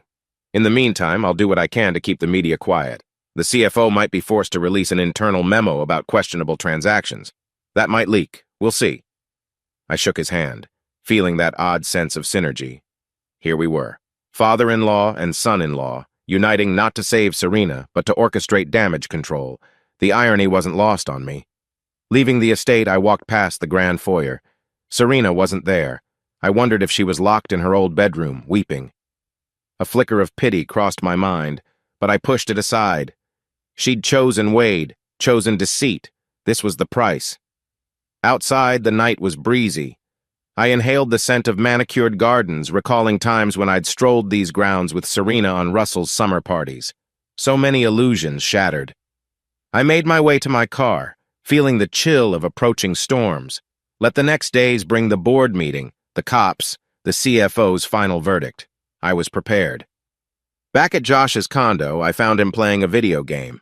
I flopped onto the couch, rubbing my temples. He glanced up from the screen. Hey, how'd it go with the big boss father-in-law? I smirked wryly. As expected, he's basically thrown Serena under the bus, wants me to help shape the official narrative that she was manipulated but definitely guilty. They want to shield the company from scandal. Josh paused his game, turning to face me. Damn, that's harsh. Also, he's your father-in-law. Must be awkward. Yeah, I muttered. But from a business standpoint, he's doing what he has to do. He set down his controller, eyebrows knitting. What about you, though? You're not exactly unscathed. This is your wife. Are you okay letting them feed her to the wolves? A heaviness clutched my gut. She betrayed me, man. If it was just an affair, maybe I'd handle it differently. But she defrauded her father's company, roped me into this mess. She's facing the consequences of her own making. Josh nodded slowly, seeing the resolve in my eyes. Got it. That's fair. I stared at the blank TV screen for a long moment. I used to think she was the best thing that happened to me, you know? We overcame some early struggles, learned each other's quirks. I never dreamed we'd end up here. He sighed. People change or show sides you never expected. At least you're not letting her destroy you. That's good, I guess. Yeah, I whispered. It's the only choice I have. Over the next 2 days, I carefully orchestrated my upcoming involvement in the board meeting. I told Desiree to compile a neat timeline of Serena's affair, with references to Wade's shady history. That would bolster the narrative of him as the main culprit.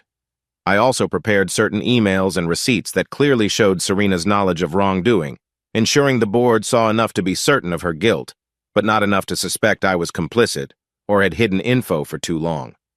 Meanwhile, I texted Detective Palmer back, scheduling a short interview at the police station. I wanted to show willingness, but on my terms. If the board meeting preceded my statement, I'd have a cohesive story to present. The detective was fine with that, setting an appointment for the following week. All the puzzle pieces were aligning. In the middle of all that, Serena kept texting me sporadically. Some days she'd send contrite apologies, other days she'd lash out with anger or desperation. I mostly ignored them, giving short, neutral replies. She tried calling a few times, but I let it go to voicemail.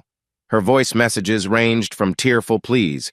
"I love you. I messed up so badly. Please come home. Let's fix us," to resentful barbs. "I can't believe you walked out. Don't you care about me at all?" But I stood firm. On the night before the board meeting, she left a final voicemail. "Bernard, I know we're over, but I'm begging you not to let Dad press charges. I can repay the money. Wade is out of my life. Don't let them lock me up. Please, you cared about me once." Her trembling voice tugged at something in me, but it didn't erase her betrayal.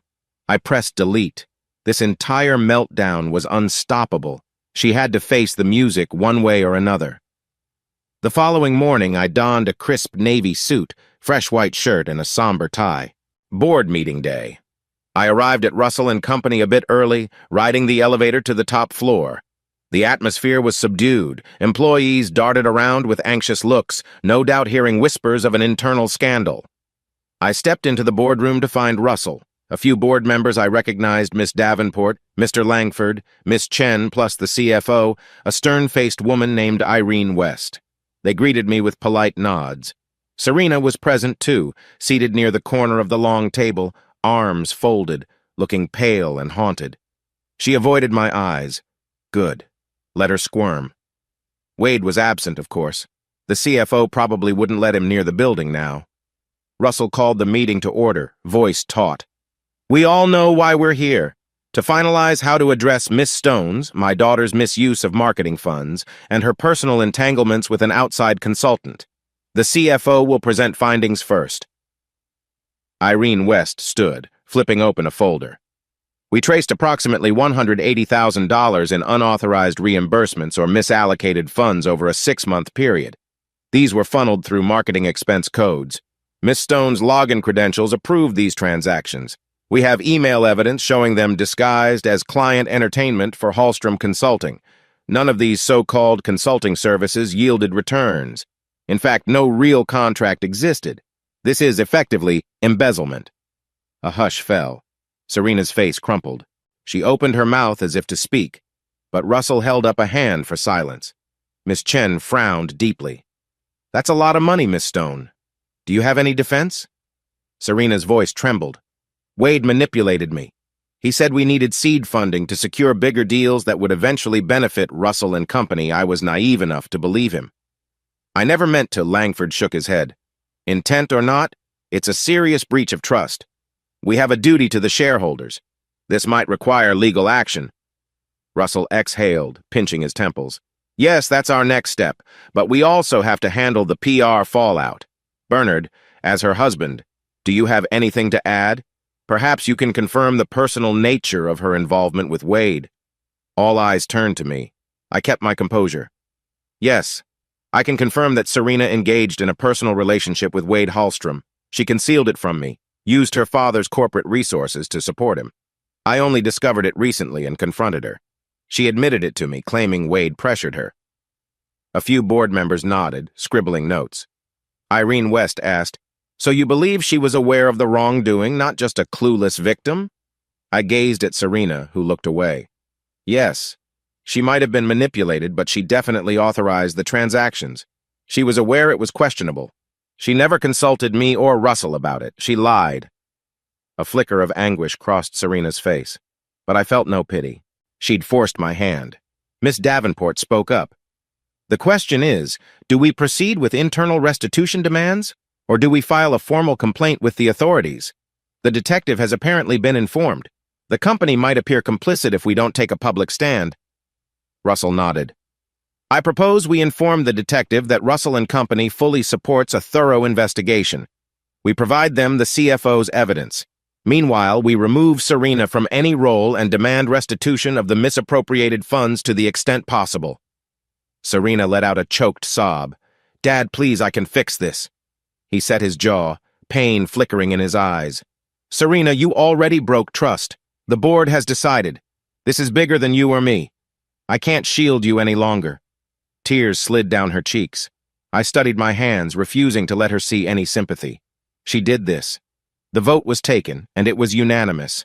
They'd hand over the CFO's findings to the detective, cooperate fully, and demand that Serena repay any portion she could.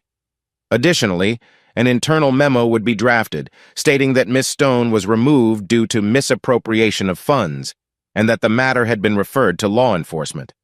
The discussion turned to PR strategies, drafting a statement that placed blame on Serena's personal errors, while reaffirming Russell and Company's commitment to integrity. They'd position Wade Hallstrom as an outside con man. Throughout it all, Serena sat trembling, occasionally dabbing tears. She tried to speak at intervals, but the board mostly ignored her pleas. The final blow came when Russell said, "Serena, you're to vacate your office immediately. Security will escort you. Return any company property. Our legal counsel will contact you regarding next steps." She buried her face in her hands, sobbing. Miss Chen gave a quiet sigh, but none of them offered comfort. The meeting adjourned. People began filing out, a grim hush in the air. I lingered behind, watching Serena slump in her chair. Eventually, she looked up at me, eyes red. "Bernard," she croaked, "you let them crucify me." I felt a wave of conflicting emotions, but forced calm. "They decided based on facts. You embezzled. You cheated. It's not me doing this. It's your actions. Now you face the consequences." She let out a ragged sob, voice cracking. "I never meant for it to go this far. Wade said it was small sums. We'd pay it back. We'd get huge returns." "Stop justifying," I snapped, surprising even myself with the sharpness. "You made your bed. Lying about your affair is one thing, but lying about money, dragging your father's company into it, you left me no choice." Her mouth trembled. "You used to love me." I stared at her tear-stained face. "I did. But that woman I loved wouldn't have done this. I'm filing for divorce, Serena. It's over." She paled, fresh tears welling. I spun on my heel, leaving her there in the empty boardroom. Enough was enough. Exiting the building, I felt both elation that the plan was proceeding and a hollow ache. There was no triumph in seeing someone who once meant the world to me reduced to tears. But I couldn't dwell on that. I had to secure my own future. She'd shown me no mercy when sneaking around with Wade, so I gave none back. As I reached my car, my phone buzzed. A text from Randall, my lawyer. "Randall, heard from an inside source the board voted to refer everything to the police. Perfect for your divorce case. We can file tomorrow if you like. You'll have the moral high ground." I typed back quickly. "Yes, let's finalize. I want to file within 48 hours. I slid into my car, turned the ignition, and drove off into the midday traffic. The city bustled around me, oblivious to the personal war I'd waged and all but won. Wade was probably panicking about his own financial meltdown. Serena was about to face potential criminal charges. Russell was saving his corporation by sacrificing his daughter. And I, ironically, was the calm survivor, stepping out of the wreckage they all created. For the next couple of days, my life felt like a storm swirling around me, with me at the eye unnaturally calm while chaos raged. The morning after the board meeting, Randall filed the divorce petition at the county courthouse, citing adultery and financial wrongdoing. I half expected a meltdown from Serena, but she was presumably too busy trying to salvage her predicament with the police or the company. That same afternoon, I had my scheduled interview with Detective Palmer. I arrived at the police station, a nondescript brick building downtown. My stomach twisted a bit as I walked in. I'd never been in a police station for anything more serious than a background check or minor complaint. A stoic clerk directed me to a small conference room where the detective waited. He was in his late 40s, hair graying at the temples, wearing a standard suit that looked slightly wrinkled. He greeted me politely. "Thanks for coming, Mr. Stone. This is purely voluntary. We're just gathering statements about Miss Serena Stone's financial activities." I gave a cordial nod, taking a seat across from him at a plain metal table. "I understand." He turned on a small recorder. "State your full name for the record." I complied. Then he asked about how I first suspected the financial misconduct, What Serena told me, whether I had direct evidence. I recounted the timeline, discovering her affair, hearing from her that she was funneling money to Wade, the board meeting, etc. I took care to phrase it so that I'd appear as the concerned spouse who belatedly uncovered the wrongdoing. I provided partial documentation, a few receipts, the suspicious reimbursements enough to confirm the CFO's audit. I withheld anything that might incriminate me for waiting too long, simply stating I'd been uncertain. Detective Palmer listened intently. So your wife admitted in private that she authorized these disbursements to Wade Hallstrom, correct? Yes, sir, I said calmly. She claimed he convinced her it was for legitimate marketing expansions, but I can't verify that. All I know is she hid it from me, and when I confronted her, she broke down. He scribbled notes. Understood. And do you have knowledge of Hallstrom's involvement? Did you ever speak to him about these finances? I shook my head. We never had a direct conversation, but I know he's in serious financial trouble from what Serena indicated. She gave him the money to keep his failing consultancy afloat, I guess. He hummed thoughtfully. We suspect he might be a serial con artist. So you believe Miss Stone knew it was fraudulent? Or do you think she was manipulated? Careful. I kept my tone measured. Hard to say. Probably a mix. She was naive and emotionally involved with him. She must have known it wasn't above board, though, or she wouldn't have lied about it. It's not my place to determine her exact level of guilt, but the evidence is there. He tapped his pen, studying me. You sound quite composed for a man whose wife cheated and committed fraud. A faint smile tugged at my lips. Detective, I've had some time to process. I'm divorcing her. I just want to move on. She doesn't represent me. And I fully cooperate with your investigation if it helps. I want nothing to do with her crimes. He nodded, turned off the recorder. All right, that should do for now. If we need further testimony, we'll contact you.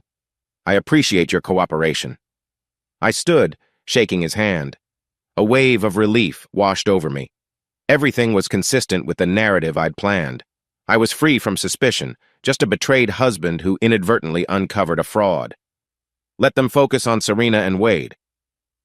After leaving the station, I walked outside into the midday sunshine, letting out a long breath. My phone buzzed. Checking it, I found a voicemail from an unknown number. Bernard, this is Wade Hallstrom. You can't ignore me forever, buddy. Serena told me you're the reason the board is pressing charges, painting me as the manipulator. You and Russell want to pin it all on me? Not so fast. I got dirt. You try to bury me, I'll bury your precious father-in-law's rep. Call me back or you'll regret it. I snorted at his audacity. Wade was cornered, desperate. He might have some worthless dirt, but I doubted it would be enough to overshadow the CFO's evidence of his bogus consultancy. Let him try. My heart hammered as I replayed the threat. On one hand, it was laughable. On the other, desperation makes people do wild things. I typed a quick text to Desiree. Wade threatened me. Keep an eye if he tries anything. He claims to have dirt. Probably BS, but be alert. She replied almost instantly. Understood. He's rumored to be seeking new investors, possibly scamming again. If he contacts you further, let me know. I'll investigate. I slipped my phone away, telling myself not to let fear overshadow my calm. Wade was flailing. That was all. Back at the lounge, I poured myself into my managerial duties. We had an upscale charity dinner that evening. I instructed Justin on the bar layout, oversaw the caterers setting up a dessert station. The hustle of final preparations gave me a momentary respite from the swirling drama outside. During a lull, Brianna approached me, eyes bright with curiosity. Hey, Bernard, do we want fresh flowers at each table tonight or just the main centerpiece? I considered, glanced at the formal vibe of the table settings. Let's do smaller vases at each table, but keep it simple white lilies or something neutral. She nodded, scribbling on a notepad. Then she paused. Are you all right? You look, I don't know, keyed up. I sighed softly, appreciating her concern. I'm fine, just had a busy day. No worries. She hesitated. I heard from some staff that your wife got in trouble with her company. Big trouble. People talk. Sorry if it's none of my business. I forced a polite smile. It's fine. It's complicated. Brianna nodded sympathetically. Okay, if you ever need to vent, I'm around. Her kindness was touching. I patted her shoulder. Thank you. Let's get through tonight's event first. She flashed a small grin. Got it. The charity dinner went smoothly. Wealthy patrons enjoyed their wine, donated checks for some philanthropic cause. I floated among them with practiced politeness, ensuring each guest felt well attended. And if any recognized me as Russell's son-in-law or rumored about Serena's scandal, they kept it hush. That's how these circles operated gossip behind closed doors, but fake smiles in public. Around 10 p.m., once the event concluded, I retreated to my office, exhausted. The day felt endless, from the police interview to the dinner hosting. Sinking into my chair, I checked my phone. Another missed call from Wade, one from Serena. I sighed, ignoring both. Then a text from Randall. Court date set for preliminary hearing in a few weeks. We'll push for an expedited process given her wrongdoing. She's being served soon, if not already. So Serena would soon receive divorce papers. That finality sank in. I typed back, thanks. Keep me updated. I found myself recalling the day Serena and I got married, her radiant smile, the vow we wrote, how the officiant teased us for being so starry-eyed. We'd honeymooned in Hawaii. She seemed so genuine then, so excited about our future. Now all that was undone. Shaking off the memories, I locked up the office. Returning to Josh's condo, I found him dozing on the couch, TV flickering with some late-night talk show. The faint smell of leftover pizza lingered. I tiptoed in, plopped into the armchair with a weary sigh. He stirred, blinking. Oh, hey, you're back. Long day, huh? I nodded, massaging my neck. Police interview, then an evening event. I feel like a decade older than last week. He yawned, stretching. Any big developments? Board meeting hammered her. She's basically fired, might be facing charges. I gave my statement to the detective. I guess the next step is the official meltdown. I tried to keep my voice nonchalant, but weariness seeped through. He frowned sympathetically. You sure you're okay, man? This is a lot for anybody. I closed my eyes, leaning my head back. I'm numb. Part of me wonders how we got from till death do us part to calling the cops on each other. But the other part is so damn angry. He offered a sad smile. I get it, but you gotta do what's right for you. She messed up big time. I nodded. Yeah, thanks for letting me crash here. I'll get out of your hair soon, maybe find my own place. He patted my shoulder lightly. No rush. You do your thing. We sat there in comfortable silence, the hum of the TV filling the space. I stared at the dim ceiling, letting my thoughts swirl. This revenge path had been my plan, but I'd never quite considered how hollow it might feel. Each victory was laced with heartbreak. Yet I couldn't see any alternative. She'd betrayed me, stolen from her father's company, left me no choice. Eventually, I got up and slipped into the spare bedroom, hoping for a dreamless sleep. But that night, I found myself dreaming of the day I proposed to Serena, down by that tranquil lake. She'd glowed with happiness, exclaiming how lucky we were to have found each other. I woke with a start, my chest tight with conflicting emotions. Love can turn to ashes so quickly, I thought, checking the time on my phone. 4 a.m. Another restless night. 2 days later, I discovered how messy things could get when dealing with a cornered con man like Wade Hallstrom. I was in my office at the lounge, finalizing staff schedules for the next month, when my phone rang from a private number. Grimacing, I answered. Wade's voice hissed through the speaker, Bernard, you self-righteous bastard. I sat up straighter. Wade, finally decided to talk like an adult? He let out a sarcastic laugh. You got nerve, painting me as the manipulator. That little press statement from Russell and Company basically calls me a scamming parasite. I'm hearing from all corners that I'm blacklisted around town. No investor wants to touch me. I shrugged, glancing around to ensure no staff overheard me. Seems accurate. You are a scamming parasite, Wade. Why call me now? He spat. I want a deal. If you or Russell tries to push criminal charges, I'll leak all sorts of humiliating details about your father-in-law's shady expansions, some hush-hush acquisitions that skirt the law. Don't assume he's squeaky clean. I forced a calm tone. You got proof? A pause. I might. I was close to Serena. She told me things. Documents from Russell's personal data. enough to stir up a storm if I released them to the media. My heart hammered. Could Russell have skeletons that, if exposed, overshadow Serena's fiasco, maybe complicate my own situation? Possibly. He'd built his empire aggressively, maybe not all above board. But was Wade bluffing? Cut the drama, Wade, I said coldly. You realize you're the one under scrutiny, not Russell. The CFO and the detective have you pegged as the prime beneficiary of embezzled funds. No one will believe your deflection. He gave a nasty chuckle. You sure? Scandals stick. The media loves a juicy story about big corporate honchos. If I leak enough suspicious data, it'll overshadow my little part in the fiasco. They'll investigate Russell's entire operation. That's not good for him, or for you, as his golden boy son-in-law. So here's my proposition. Convince Russell to back off pressing charges, or pay me enough hush money to vanish. In return, I keep my mouth shut about his skeletons. I felt a wave of contempt. You're delusional if you think blackmail will work. Russell's about to feed you to the cops. You think a few rumors of wrongdoing will help you? The CFO's evidence is ironclad. He cackled. You might be right, but if I'm going down, I'll drag Russell with me. The board won't want that, so weigh your options.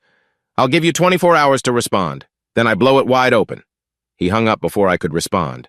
I stared at my phone, adrenaline pumping. Was he bluffing, or did he actually have some documents gleaned from Serena? If he forced a bigger scandal, it might complicate my divorce, overshadow my advantage. But on the other hand, Russell might just crush him anyway. I exhaled, deciding to text Russell. Me. Wade just threatened to leak damaging data about your expansions if we don't back off. He demands hush money. Any truth to potential skeletons?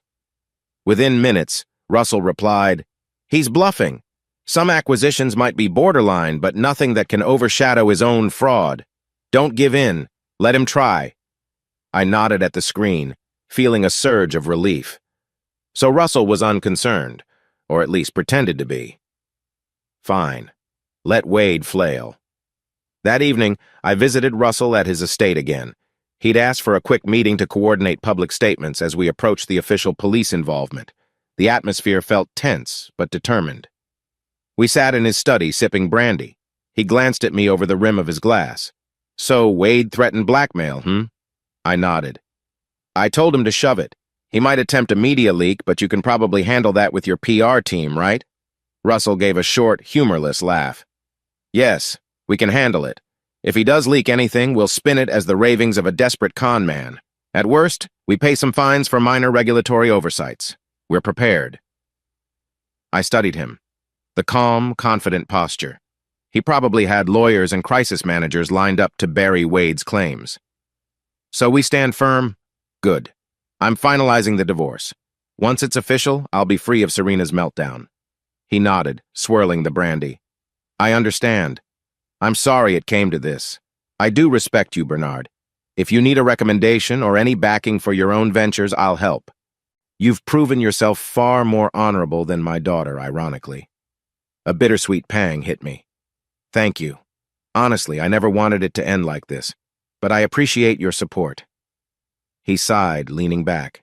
I blame myself, partially. Maybe I spoiled her. She rarely faced real consequences until now. I offered no comment. He was probably right. Instead, I tossed back the last of my brandy and stood. We'll see if Wade follows through on his threats. Keep me posted if you hear anything more. He stood too, gripping my hand. Likewise. We're almost through this storm. Once the detective finalizes charges, it'll be over. I nodded, a swirl of relief and sadness coexisting. Take care, Russell. Leaving the mansion, I felt the brandy's warmth. My future was nearly secured. All that remained was to see how far Wade would go. Back at the club the next day, I found it abuzz with talk. Some tabloids had picked up the story of embezzlement at Russell & Co. They were calling Serena by name, referencing a mysterious consultant. The coverage was sympathetic to Russell, describing him as a savvy mogul betrayed by a close family member. There was mention of me, though fleeting, the son-in-law rumored to have uncovered the affair and alerted the board. It read half true, half exaggerated. But it painted me in a decent light, so I didn't complain. Brianna approached me during a lull, wide-eyed.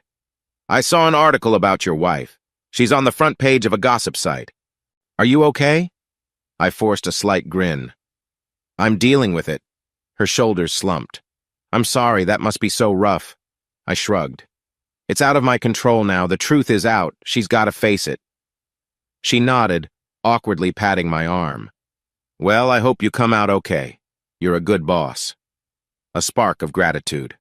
Thanks, Brianna. It means a lot. By mid-afternoon, Desiree called. I shut my office door to speak privately. Bernard, she said, voice tense. Wade's been making calls to various small-time reporters claiming he has major dirt on Russell. None seem too eager to run with it. He has no credibility left, but he's persistent. I grunted. So he's bluffing, basically. Seems like it. He might produce a random file or rumor, but nothing big enough to overshadow the CFO's evidence. In fact, some reporters are sniffing around Wade's prior lawsuits. The story might become how he's a repeat scammer. I relaxed, leaning back in my chair. Perfect. Let him drown. Desiree paused. One more thing. He left an angry voicemail on Serena's phone. My contact at the phone company gave me the logs. He told her she better come up with money or he'll take her down with him. So he's turning on her. A faint pang of pity for Serena flickered again, but it was overshadowed by the memory of her betrayal.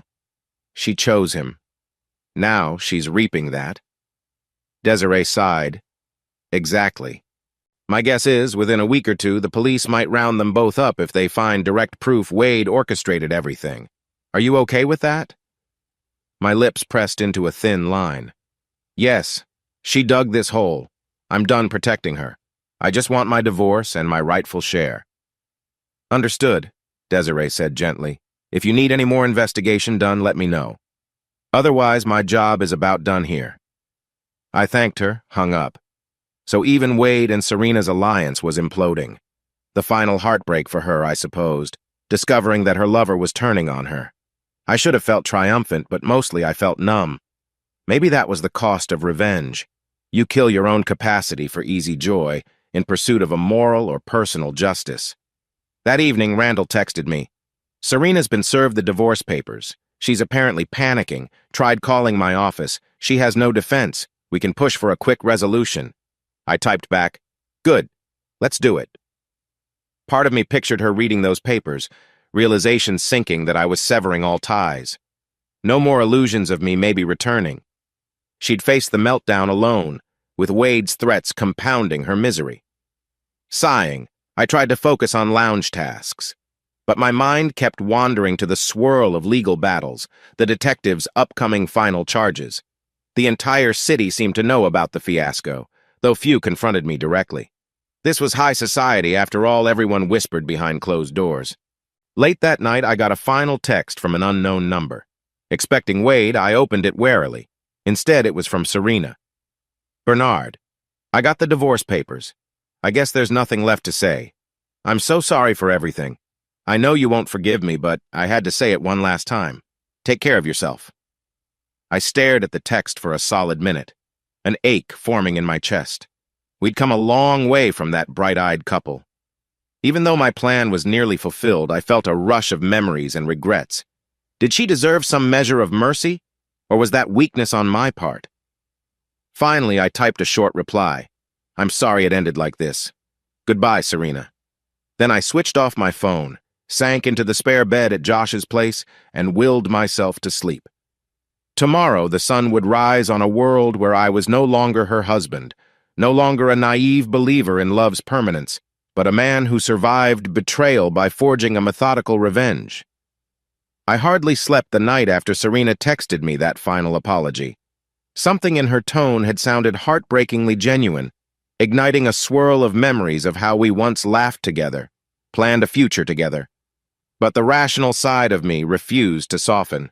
She chose to lie, to cheat, to risk everything. We were far beyond doovers.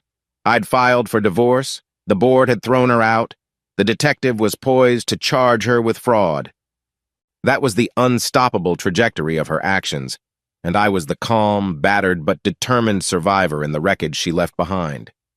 So I found myself at dawn, sipping coffee in the cramped kitchen at Josh's condo, the sky outside tinged with the orange glow of sunrise. My phone lay silent on the counter, no new calls from Serena or Wade. The day felt eerily still, as if we were in the final calm before the last storm. I tried focusing on mundane tasks, sorting laundry, checking the lounge's event schedule, but my mind kept drifting to the unraveling scandal, the policeman's voice, Russell's stoic acceptance. A heavy sense of finality sat in my chest, but also a flicker of the future, a life after Serena, after betrayal. Josh emerged from his bedroom, yawning. "You're up early," he mumbled, pouring himself coffee. I mustered a small smile. Couldn't sleep. Figured I'd start the day. He nodded, bleary-eyed. "Any new drama?" I shrugged. "No calls from Wade, which is odd. But maybe he's lying low, trying to find an angle, or he's realized blackmail's pointless." "Let's hope so," Josh said, leaning against the counter. "And Serena?" "Nothing since last night. She's likely dealing with the divorce papers now." I sighed, swirling the remnants of coffee in my mug. Part of me feels weird, like we never actually got closure, just a flurry of blame and legal bombs. But maybe closure is overrated. He gave a sympathetic nod. Closure doesn't always come with a neat bow. Sometimes it's just chaos that fades over time. I stared at the dusty pot of artificial flowers on his table, recalling how Serena once insisted on fresh blooms in our apartment, complaining about my lack of romance. I shut the memory down. "Yeah," I said. "Anyway, let's see what the day brings." Heading into the club around 8 a.m., I found the staff in quiet hustle preparing for a mid-level corporate luncheon. Justin was stocking liquor bottles. Brianna was arranging table settings, and a couple of new servers were bustling about, trying not to drop anything. Typical routine. I found a certain comfort in the daily rhythms polishing glassware, verifying event menus. Life was simpler in that domain, insulated from the swirling scandal outside. Except for the occasional sideways glance from staff who'd read the tabloids, nobody confronted me about the meltdown. They just wanted to keep their jobs and do them well. Near mid-morning, I was finishing up a supply requisition form in my office when my phone buzzed. I glanced at the screen. Detective Palmer. My heartbeat kicked up a notch. I snatched the phone. "Hello?" I said, trying to sound casual. "Morning, Bernard," the detective said. "We've got some developments in the investigation. Thought you might want an update." I closed the office door. "Sure, go ahead." "Your wife, soon-to-be ex-wife, came in for questioning yesterday evening," Palmer said. "She gave a statement confirming she authorized payments to Wade Hallstrom, claiming she was manipulated. She also pinned him as the ringleader for a potential con. Meanwhile, Hallstrom has been elusive, but we expect to bring him in soon. We suspect he's looking for ways to flee or gather hush money." My stomach churned. "So you might arrest him?" "Likely. The CFO's documentation is airtight. Plus, we have phone records. Miss Stone may face lesser charges if she cooperates fully, but she's still on the hook for embezzlement, just so you know." I exhaled, drumming my fingers on the desk. "I appreciate the update. Anything you need from me?" He paused. "Not at the moment. Your statement aligns well with Miss Stone's. She's essentially verifying that the affair was real, that she concealed it from you. She might plead guilty to a reduced charge or try to strike a deal. Hard to say." A swirl of emotions flickered. "She was cooperating, apparently, throwing Wade under the bus." "Understood," I said. "Thanks for letting me know." We ended the call. I sat there for a moment, replaying the detective's words. Serena pinned the blame on Wade, tried to mitigate her role. Maybe that was her final strategy, to salvage whatever she could. Part of me felt a small pang. If she fully cooperated, might she avoid jail time? Possibly. But that no longer concerned me. I had my divorce in motion, and once it was finalized, I'd be free. The rest was between her, Wade, and the justice system. The day drifted on. I managed the luncheon, shook hands with some mid-level executives who tossed around corporate jargon. By mid-afternoon, we'd cleared the event. I retreated to my office for a breather. Slumping into the chair, I gazed at the lounge's daily schedule pinned on the wall. Life kept rolling. Events kept happening. Guests came and went, oblivious to my personal drama. Oddly reassuring. The phone on my desk rang, the internal line. I picked up. Bernard here. Brianna's voice came through, uncertain. There's a man at the front, says he's looking for you. Name's Wade. He insisted on seeing you, said it's urgent. Should I call security? My pulse raced. So he dared show up in person? Give me a second, I said, mind spinning. Where exactly is he? He's just standing by the main entrance, glaring around. Staff are nervous, Brianna murmured. I can call security if you want. I drew a steadying breath. No, I'll handle it. Keep an eye out, but don't engage him. I hung up, adrenaline surging. So Wade had come, presumably to confront me or extort me again. I debated calling security right away, but part of me wanted to face him. I stood, straightened my tie, inhaled deeply. I'd handle this calmly. If he tried anything physical, I'd call the cops. With that decision set, I walked out of my office, passing staff who looked at me with anxious curiosity. I nodded in reassurance. Approaching the front entrance, I saw Wade tall, lean, hair disheveled, wearing a cheap suit that looked sweat-stained. He spotted me and scowled. I walked right up, arms folded. Wade, bold of you to show up here. You're not exactly welcome. He gave a mirthless grin. Spare me. We need to talk, unless you want me to cause a scene. I glanced around. A few members were in the lounge area, but at a polite distance. I jerked my head, indicating we move out to the side corridor. He followed me, footsteps echoing. The corridor was typically used by staff to bring in supplies, rarely trafficked by guests. I turned to face him, arms still crossed. All right, I said, keeping my voice low. You have 2 minutes before I call security. What do you want? He sneered, rummaging in his jacket pocket. I want you to pass a message to Russell. I want him to drop any talk of pressing charges against me. If not, I'll go public with everything I know about his shady expansions, questionable land deals stuff that would bury him in lawsuits. Also, I'll drag you through the mud, claiming you were in on it. Let's see how your squeaky clean reputation holds up. A mild wave of fear fluttered in my chest, but I maintained a calm facade. You think a desperate con man's word is enough to overshadow the CFO's files? Everyone knows you're the prime suspect. Go ahead, leak your nonsense. The board will eat you alive. The detective already has an open case on you, and I have no skeletons, so good luck with that angle. His eyes flared with anger. Don't be so sure. Serena told me a few interesting stories about how you two laundered personal gifts through the lounge's accounts to skip taxes. I snorted. Seriously? That's your big reveal? That we wrote off some personal expenses as lounge costs? That never happened. She's lied to you, or you're lying to me. Either way, it's worthless. The CFO can check all my lounge finances. They're clean. Wade's jaw clenched. I saw desperation flicker behind his eyes. He was obviously running on fumes, no real ammo. You want to risk it? Fine. Let's watch the tabloids tear Russell's empire down. I stepped forward, voice dropping. Wade, let me make this clear. Russell isn't paying you hush money. You can't blackmail me. The detective is building a solid case against you for fraudulent consulting, multiple prior scams. You're going to prison if you stick around, so maybe run while you can. His face twisted with rage. Bastard, he spat. You and your father-in-law think you're so high and mighty. Serena said you used to be a decent guy. Guess she was wrong. A flash of emotion. No, she was the one who turned on me, and you took advantage. We're done. I pulled out my phone. You have 15 seconds to leave this club before I call security to escort you out, and if you make a scene, I'll personally see to it you're arrested for trespassing or assault. He glared, fists clenched. For a moment, I half expected him to swing at me.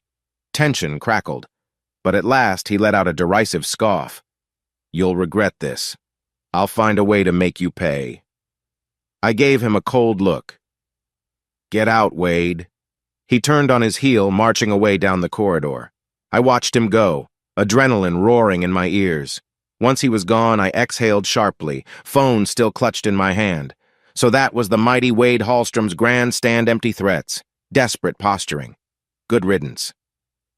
Returning to the lounge front, I signaled to Brianna that everything was okay. She looked relieved. The staff collectively exhaled. I told them if Wade returned, they should call me or security. I prayed it wouldn't come to that.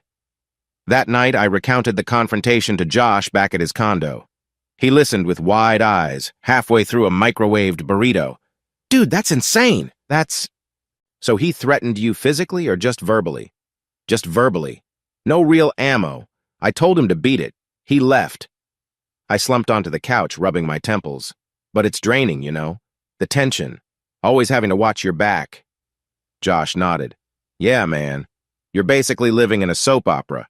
You sure you don't want to relocate to a more secure place, like a short-term rental with a doorman or something? I considered. Maybe soon. But Russell's lawyers are handling a lot. Once the detective finalizes charges, Wade might just run, and I can finalize my divorce. Then I'll find a decent apartment, start fresh. He offered a sympathetic grin. I respect that. Meanwhile, you can stay as long as you need. I forced a small chuckle. I appreciate it. I owe you big time. He just waved it off, returning to his burrito. I stared at the TV, flicking through channels aimlessly. My mind drifted to the moment of Wade's fury, the venom in his voice. Part of me wondered if I was truly safe. People do crazy things when they're trapped, but I stifled that fear. If he tried anything more direct, the law would land on him. Let him dig his own grave. Eventually, I crashed in the spare bedroom, heart pounding with leftover adrenaline. Yet again, I faced the swirl of half-sleep, remembering the times Serena and I used to talk about building a dream house. Now, the concept of a shared future with her felt laughable. My path forward was singular. Survive, finalize the divorce, close this chapter. Over the next few days, the city's news cycle churned with fresh fodder about Russell and Company's embezzlement scandal. A few tabloids tried to spin half-baked stories about possible shady expansions, presumably from Wade's desperate leaks, but mainstream outlets mostly dismissed them as hearsay. Russell's PR team countered with official statements, brandishing the CFO's thorough audits that showed no major wrongdoing on his side. Wade's allegations fizzled, overshadowed by the mounting evidence that he was the real criminal, with Serena as his gullible accomplice. Serena, meanwhile, had gone quiet. I heard from Randall that her new lawyer reached out, proposing a settlement for the divorce. Essentially, she had no leverage our prenup clause, plus her obvious wrongdoing gave me near total advantage. Randall said we could likely claim the majority of any shared assets. She might keep some personal items, but spousal support was off the table. She'd get minimal or zero. It was as if every pillar of her life toppled: job, reputation, finances. My empathy twitched occasionally, but I reminded myself she'd chosen this path. One afternoon, around midweek, I was heading out for a quick lunch break when Miss Chen, one of Russell's board members, stopped by the lounge for a brief chat. A silver-haired woman with a shrewd gaze, she beckoned me aside. "Bernard," she said softly, "I'm sorry to intrude, but Russell asked me to check how you're holding up. You've been crucial in clarifying the truth about Serena's fiasco." I offered a polite nod. "I'm all right, Miss Chen, just focusing on my job here." She studied me a moment. "Yes, well, we appreciate your composure. The board is finalizing the severance of all ties with Serena. If you need anything, Russell's fully supportive. We want to ensure you remain with the club if that's your desire." Her words hinted that they wanted me to stay in the loop of the country club's management, possibly even offering a higher role. But I couldn't help the wave of cynicism. "I appreciate that. I'll keep it in mind. Right now, I'm just making sure we maintain top-notch service." Miss Chen gave a small smile. "Understood. You're a calm presence in a storm, Bernard. That's valuable. Good luck with the divorce proceedings." Then she left, leaving me with a mix of relief and mild suspicion. The board's interest in me might be to keep me from speaking ill of them or Russell. But I had no intention of that anyway. They'd helped expedite Serena's downfall, after all. That evening, while locking up the lounge after an event, I stepped out into the crisp night. The parking lot was mostly empty, just a few staff cars. My phone buzzed, a text from Desiree. "Desiree, Wade apparently missing. Detective tried to pick him up but can't locate him. Possibly fled the city. Heads up." I exhaled. If he ran, that actually ended his immediate threat. Maybe he realized the net was tightening. Another text came immediately. Desiree. "There's a rumor he might be in some rundown motel outside city limits. Not sure. Either way, be cautious." I typed back, "Thanks. I'll keep an eye out. If he contacts me again, I'll let you know." Pocketing my phone, I walked toward my car. The night air felt strangely still, a bright moon overhead. I let my mind wander, imagining the future. Once the divorce was official, I'd move out of Josh's place, maybe rent a comfortable downtown apartment with a nice view. No memories of Serena haunting the walls. I might even focus on expanding my lounge management into something bigger. Maybe partner with Russell in a new venture he'd mentioned opportunities. Life could open up once I shed the weight of betrayal. Yet I also felt a quiet ache. Part of me remembered how I once pictured having kids with Serena, building a cozy family life. That was gone forever, replaced by the reality of her choices. Shaking off the melancholy, I got in my car and drove away, unaware that night would bring an unexpected twist. Around 11 p.m., after I'd showered and settled at Josh's, there was a knock at the door. Josh was asleep already, so I answered, half expecting a late pizza or a friend. To my shock, it was Serena standing in the dim hallway, hair disheveled, eyes haunted. My stomach dropped. "Serena," I muttered, glancing behind her. "What are you doing here?" She swallowed, voice shaking. "Please, can I talk to you? Just for a moment." "I've been trying to call you, but you don't answer. I found out you're staying here from a mutual friend. I'm sorry for barging in." My immediate instinct was to shut the door, but some curious pang made me hesitate. "It's late. This isn't appropriate." She looked ready to cry. "I know, but I'm desperate. Wade's gone. The detective said they might arrest me soon if I don't pay restitution. My father's ignoring me. I have nothing. Please, Bernard, I just need a conversation." Sighing, I stepped aside, letting her in. I guided her to the small living room area, flicking on a soft lamp. "Keep your voice down." "My friend's asleep." She nodded, huddling on the edge of the couch. Her face was thinner, eyes ringed with dark circles, as if she hadn't slept in days. The stark difference from her once confident, polished image was jarring. I grabbed a seat in the armchair, arms folded defensively. "All right," I said quietly. "Talk." She took a shaky breath. "I got served the divorce petition. I understand it. I know I can't fight it, not after everything. I've cooperated with the detective. They said if I repay a portion of the funds and testify against Wade, I might get a lighter sentence. But I don't have money, and Dad refuses to help unless I sign over everything. He basically disowned me. I'm terrified, Bernard. I could face prison time." Her words tumbled out in a rush. I forced my expression neutral, though it hurt to see her so broken. "You made these choices." I repeated the phrase I'd used before. "What do you expect from me?" She bowed her head. "I know you owe me nothing. I was hoping you might speak to Dad on my behalf. Maybe ask him to meet me halfway. Not to forgive me, but to at least help me avoid jail. If you told him I was truly remorseful, maybe he'd pay off the restitution. You have some sway with him." I closed my eyes, frustration and pity colliding. "Serena, that ship has sailed. Russell's done with this. You heard the board's stance. They want to set an example that no one is above consequences. Even you." She sniffled, tears glistening. "But you know him. If you said something, pleaded for me, maybe—" I raised a hand. "Stop. You want me to beg your father for leniency after all you did? Cheating on me, lying, risking his company's reputation. Where was your concern for me or him when you were sneaking around with Wade? You never thought about the impact then." She choked on a sob. "I know I messed up. I was so lost, so stupid. Wade sweet-talked me, made me believe we'd build something bigger, that you'd never understand. I can't change it. But I'm asking if there's any part of you that remembers our history, that once loved me. Please help me not go to prison." A flicker of old tenderness stirred, but I squashed it. She was only sorry because she was facing consequences. "Serena, I can't fix this for you. Even if I asked Russell, he might see it as weakness. He wants a strong corporate image, not nepotism. And honestly, I don't want to. You shattered my trust. I'm done being the nice guy who covers for you." She let out a trembling exhale, tears spilling. "So that's it. You'd let me rot in jail?" I felt a pang, but responded firmly. "If that's what the law decides, yes, I'm not your savior." She buried her face in her hands, shoulders shaking. For a moment I sat there, struggling with a swirl of guilt and resentment.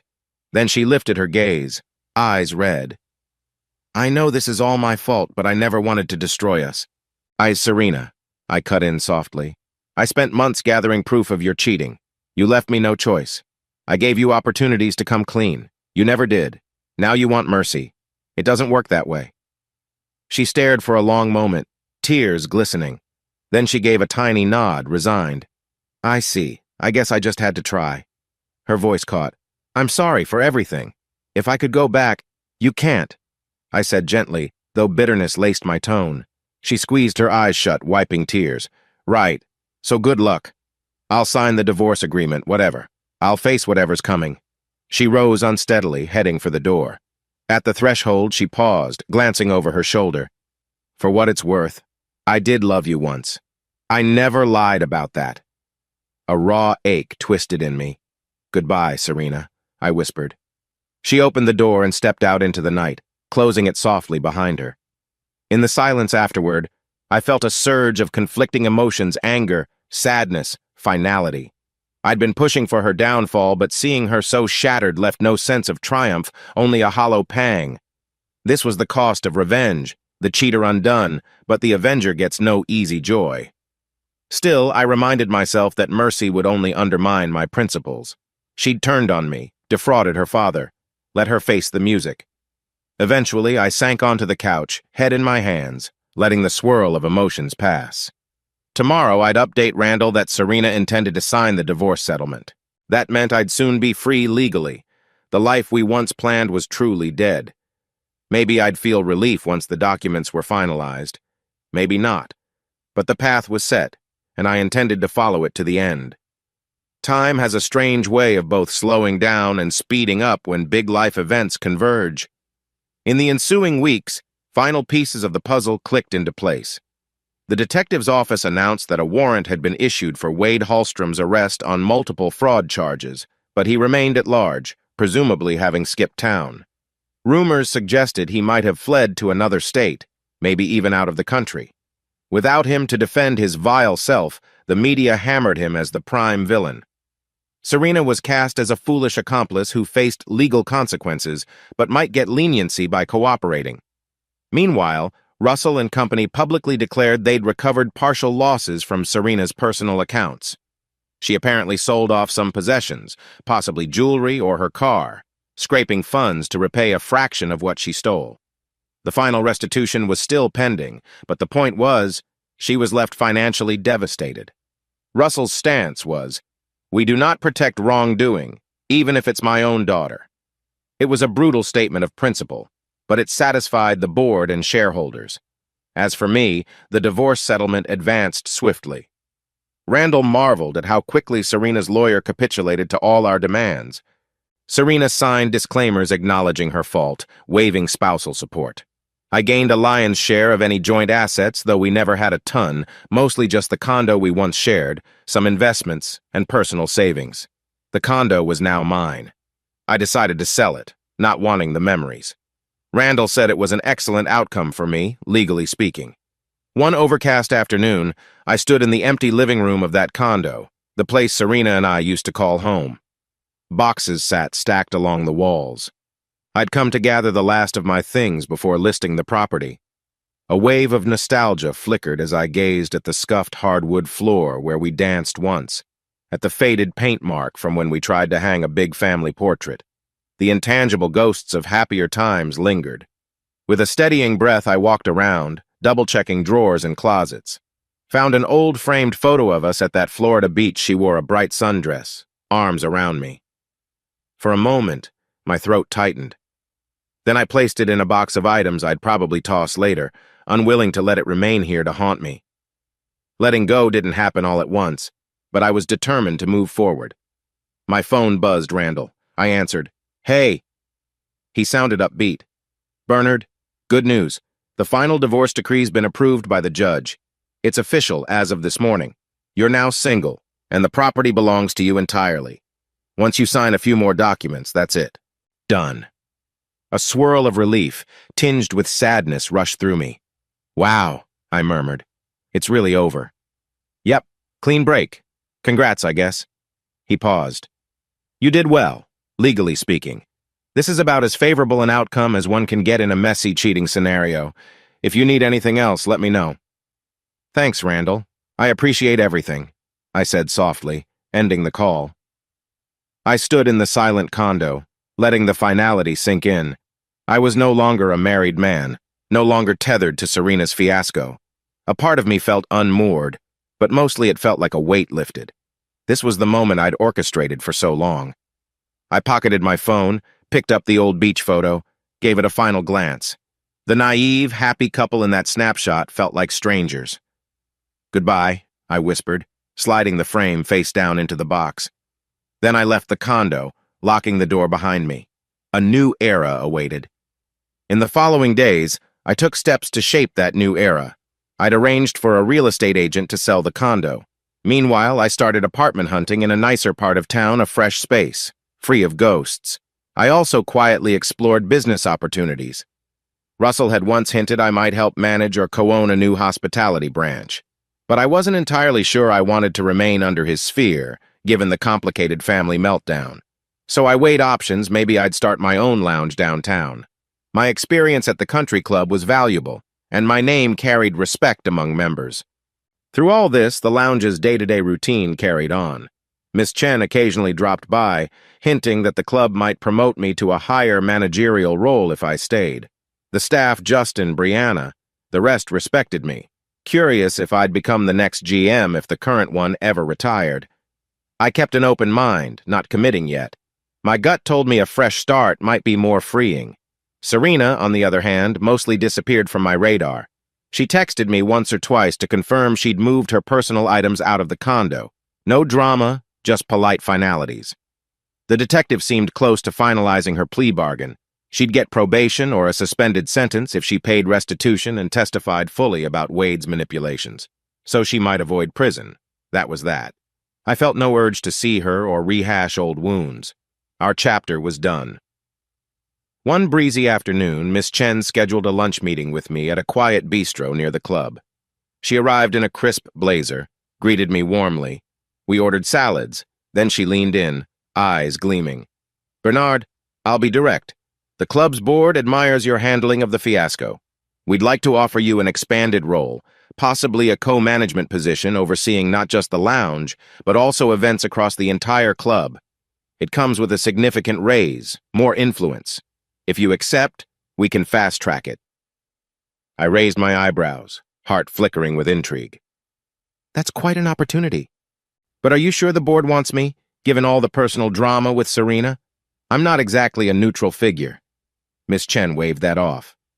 "On the contrary, your personal involvement gave you a chance to demonstrate loyalty to the club's standards. Members talk about how stoic and professional you remained. Russell also endorses you. We're offering it wholeheartedly." I sipped my iced tea, mind whirring. A promotion here would be safe, stable, likely lucrative. But part of me craved a real break from this place, somewhere with no ties to Russell or the stares that might linger about my ex-wife's fiasco. "I'm honored," I said carefully. "But I need a little time to decide. I've been considering other options, like starting my own lounge downtown." She inclined her head. "Understandable. We just want you to know we value you. If you choose to leave, we'd be disappointed, but we wish you well. If you stay, expect big things." A swirl of indecision. "Thank you. Let me think on it a week or two." She smiled, passing me a small folder with the official offer details. "Take your time, Bernard. We hope you stay in our family." That evening, after locking up the lounge, I strolled the grounds of the country club, mulling my crossroads. The manicured fairways, the shimmering pond, the distant silhouette of the clubhouse under moonlight. This place had been my professional home for years. I'd built a reputation here, overcame the heartbreak fiasco. And yet it also harbored the memory of Serena's father, Serena's presence, and the rumors. A new adventure beckoned. As I crossed a small bridge near the 9th hole, my phone buzzed. "Desiree." I answered, voice echoing slightly in the nighttime quiet. She spoke quickly. "Bernard, you won't believe this. The detectives folks caught Wade. He was hiding in a motel 2 counties over, tried to pay with a fake card. They arrested him." A jolt of triumph. "He's in custody?" "Yep, already in county jail. Detective Palmer says they plan to charge him with multiple counts. Now that's one less worry for you, right?" I exhaled relief. "Absolutely. That's good news. So the final piece is done. He can't pester or threaten me anymore. Desiree chuckled. He might squeal about Russell's alleged skeletons, but without real evidence, it's moot. The detective isn't focusing on Russell, so that's that. I smiled into the phone. Thanks, Desiree. Couldn't have navigated this without you. I owe you a big one. She teased. You owe me a fancy dinner at your lounge if you open it, or if you stay at the club, a membership discount. Something. I laughed softly. Deal. I'll keep you posted. Hanging up, I stared at the moonlit pond. So Wade's threat was neutralized. Serena had her partial redemption arc cooperating with the police. I had the condo, the finances, the freedom. The entire fiasco was effectively concluded. A quiet sense of peace seeped in. Returning to Josh's condo that night, I found him sprawled on the couch again. I told him about Wade's arrest. He whooped. Dude, that's awesome. One less psycho out there. I nodded, a wry grin. Yep, the final ghost of this saga laid to rest. Now I just have to decide my future, whether to stay at the club or launch my own place. Miss Chen gave me an official offer today. He perked up. Oh, that's big. Which way you leaning? I rubbed the back of my neck. Not sure. The club is stable, a known quantity, but a fresh start might be liberating. After all, I've grown tired of the subtle stares, the reminders of Serena's meltdown. Maybe forging my own brand downtown is the next step. He nodded in understanding. Do you have the capital for that? Opening a lounge or bar is expensive? I shrugged. I got a decent settlement from the divorce, plus savings, plus I can likely find investors among the membership. Some folks there trust me. Or even Russell himself might invest if I wanted to keep ties, ironically. Josh smirked. That would be a twist, but hey, if it helps you succeed. Up to you, man. Do what feels right. I let out a long breath. I'll think it over. For now, I might find an apartment soon. Don't want to overstay your hospitality. He patted my shoulder. You're good, but sure. You deserve your own space. A new beginning all around. I nodded, feeling the last vestiges of tension melt away. The revenge was complete, the meltdown behind me. Now, the path forward was mine to choose. Days turned into a couple of weeks as I carefully weighed my options. Between the lounge's everyday bustle and a few discreet meetings with potential investors, I gradually formed a plan. My short list included, accept Miss Chen's co-manager role at the country club or gather capital to open Stone Lounge, a working title, in a trendy downtown location. Both had merits. Meanwhile, I also browsed apartments in a stylish midtown high-rise, eventually signing a lease on a sleek one-bedroom with big windows and a modern kitchen. I pictured sunlight streaming in, no trace of old memories with Serena. During that stretch, Russell invited me for lunch at a private steakhouse. When I arrived, I found him seated in a discreet booth, swirling a glass of red wine. He greeted me with a tight-lipped smile, almost paternal. We ordered steaks. Then he got to the point. Bernard, first, let me congratulate you on finalizing your divorce. I know it was a painful path. He gave me a sincere nod. I'm sorry my daughter brought such misery. I nodded politely. Thank you, it's done now. I'm moving on. He studied me. Which brings me to the next matter. Miss Chen told me you might open your own lounge, or you might accept the new position at the club. I want you to know, if you choose your own venture, I'd be willing to invest. You've proven you have the skill, and I do admire how you handled yourself. You're not my son-in-law anymore, but I still consider you a man of integrity. A swirl of surprise and gratitude. That's generous. Are you sure you want to back me after everything that happened? He gave a wry grin. Bernard, I separate personal fiascos from business. You've shown loyalty and competence. I invest in good people. So yes, if you want me as a silent partner or even an active partner, I'll write a check. Or if you decide to remain at the club, I'd be equally pleased. Up to you. No pressure. I felt a rush of possibilities. Thank you, Russell. Let me think carefully. I appreciate the offer more than you know. He raised his glass. Do so. And let me add, Serena might get off with probation. If that changes anything for you, well, I doubt it, but I wanted to mention it. I shrugged, heart twinging. No, our story is over. I'm not angry at her anymore, but I won't rebuild anything with her. He nodded, sipping his wine. Understandable. Then we turned to savor the steaks, discussing business expansions and life changes with a surprising sense of camaraderie, despite the brutal meltdown. It was an oddly cordial lunch, showing how life doesn't always adhere to neat moral lines. Sometimes your ex-father-in-law can still be an ally if the circumstances align. That night, as I was packing up at Josh's place, preparing to move into my new apartment the next day, Brianna called me from the club. This was unusual. She rarely phoned after hours. I answered immediately. "Bernard, hi, sorry to bother you. Are you free?" "Somewhat. Everything okay?" She hesitated. Yeah, I wanted to see if you might come by the club tomorrow afternoon. The staff wants to do a small gathering to celebrate your new place. Miss Chen said we can use a side room. We'd love to toast you." A warm flush of gratitude. "That's sweet. Sure, I can come. Let's say around 3 p.m. She sounded relieved. "Perfect. See you then?" Hanging up, I felt a smile creeping up. It was nice to sense the staff's support. Even though I might leave the club soon, we'd formed a bond. Maybe I'd invite some of them to join me if I opened my own lounge. The possibility felt exciting. The next day, I finished signing my apartment lease, hauling some boxes from Josh's condo to the new place in Midtown. The high-rise soared above the city, offering a panoramic view from the floor-to-ceiling windows. The living room was sleek, minimalistic. No trace of old furniture with Serena's input. Everything was brand new, perfect for a fresh start. My chest lifted with cautious hope. Around 2:30 p.m., I headed to the club. Miss Chen greeted me in the side banquet room where a handful of staff members, Justin, Brianna, a few servers, the sous chef, and some behind-the-scenes folks had gathered. They'd set up a small table with a cake that said, "Congrats, Bernard," and some celebratory champagne. The gesture struck me as both heartwarming and bittersweet. We all chatted. They teased me about finally moving out of limbo, and Justin popped the champagne with a flourish.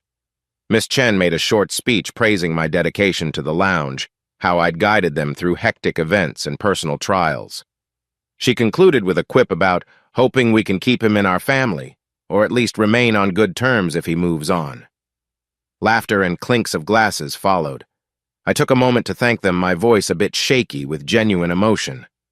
"I appreciate each of you for standing by me during the, madness. Whether I stay or start my own lounge, you have my gratitude. This place shaped me." I raised my glass, and they all toasted, calling out well wishes. After the mini-celebration, folks drifted away, returning to their duties. Brianna lingered, helping me gather plates. "I'm so happy for you, Bernard," she said softly. "You deserve some peace and happiness after all that drama." I smiled. "Thanks, Brianna. I feel like I'm finally stepping into daylight after a long storm." She gave a hopeful look. "Will you accept the new manager role or go do your own thing?" I shrugged. "I haven't decided, but I'm leaning toward forging my own path. Something about building my own brand appeals to me. This place holds memories, both good and bad." She nodded, empathy shining in her eyes. "Well, if you open Stone Lounge, I'd apply," she said shyly. That made me grin. "I'll keep that in mind," I teased. Then Miss Chen beckoned me for a brief chat, so I excused myself from Brianna. Miss Chen led me aside. "Bernard, about your decision, let me know soon. We'll keep the position open a few more weeks, but if you're truly set on leaving, we need to post it publicly." I inhaled. "Understood. I'll have an answer soon, promise." With that, the informal party ended. I strolled out of the club, the sun shining overhead, feeling the swirl of possibilities like a fresh breeze in my lungs. That night, I returned to my brand new apartment, stepping inside with the last box from Josh's condo. Setting it on the sleek laminate floor, I surveyed the empty living space. Over the next days, I'd get some furniture deliveries, a proper couch, a bed frame. For now, it was just me, a single lamp, and the echo of unadorned walls. But the quiet felt cathartic, a clean canvas to build a new life upon, untainted by old betrayals. I cooked a simple dinner of pasta on my new stovetop, feeling oddly proud of the everyday normalcy. Then I ate at a small folding table near the window, gazing at the city lights below. My phone chimed with a text from Russell. "Russell, hope you're settling in well. I'd be glad to give you a bridging investment if you open your lounge. Let me know your timeline. Warm regards." I typed back, "Thank you. We'll consider carefully. Talk soon." Another text popped up, Josh, congratulating me on the move, telling me not to vanish from his life. I smiled, replying that I'd treat him to dinner once I was settled. Then I closed my phone, leaning back in the chair. No texts from Serena, no threats from Wade. He was behind bars. The day had come where I was truly, utterly free. The quiet hum of the city's nightlife wafted through my window, beckoning me to join the broader tapestry of living again. I rose, stepping onto the small balcony. The mild night air brushed my face. I let my mind drift to the last major decision, to remain at the club or create Stone Lounge. The latter idea glowed with excitement, a chance to shape my own environment, hire my own staff, design a space that reflected my vision for hospitality. On the other hand, the club's stable paycheck, the newly offered position might be safer. But wasn't the entire point of my ordeal to seize control of my destiny? A slow smile spread across my face. I knew in that moment which path beckoned me more. The sense of forging something from scratch, not overshadowed by the memory of Serena or the paternal oversight of Russell, felt like the final step in my transformation. The biggest revenge on betrayal is living fully, forging success on your own terms. A gentle breeze ruffled my hair. I imagined the sign for Stone Lounge, a sleek interior, members from the old circle plus new faces drawn by my impeccable management. People would come to enjoy cocktails, trust me with their events, and never suspect the war I'd survived. This was how I'd truly close the chapter, not by letting bitterness define me, but by building something fresh. Yes, that would be my plan. Russell's potential investment would merely be pragmatic business. I'd keep it arm's length. The details could be hammered out. Meanwhile, I'd tender my resignation politely at the club, leaving them on good terms. My lips curved. That was it. Decision made. I let out a long breath, gazing at the vast expanse of city lights. Tomorrow I'd finalize everything. Inform Miss Chen I was leaving. Talk to Russell about partial investment if it aligned with my conditions. Then the real work of opening my lounge would begin. And in the background, Serena's legal fate would unfold. Wade's incarceration would fade into a footnote. My story would continue, unburdened by their choices. A sudden sense of peace washed over me, so profound it almost brought tears to my eyes. For so long I'd been locked in suspicion, anger, revenge. Now stepping into the next phase felt like a soaring exhale. I shut my eyes, letting the city's hum lull me. Betrayal may have scarred me, but it hadn't broken me. I survived, I overcame, and I'd flourish on my own terms. I lingered on the balcony until midnight, simply soaking in the moment.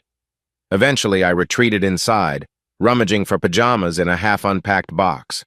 The bedroom was mostly bare, just a mattress on the floor. I lay there staring at the blank ceiling, heart thrumming with an odd mixture of excitement and serenity. No more secrets, no more creeping dread. The future stretched open like an untrod path, and every choice was mine. Drifting into sleep, I found my dreams unburdened by Serena's tearful face or Wade's sneer. Instead, I envisioned an elegant lounge space, patrons sipping cocktails, laughter, and clinks of glasses echoing. The sign outside read Stones, or maybe just Stone Lounge.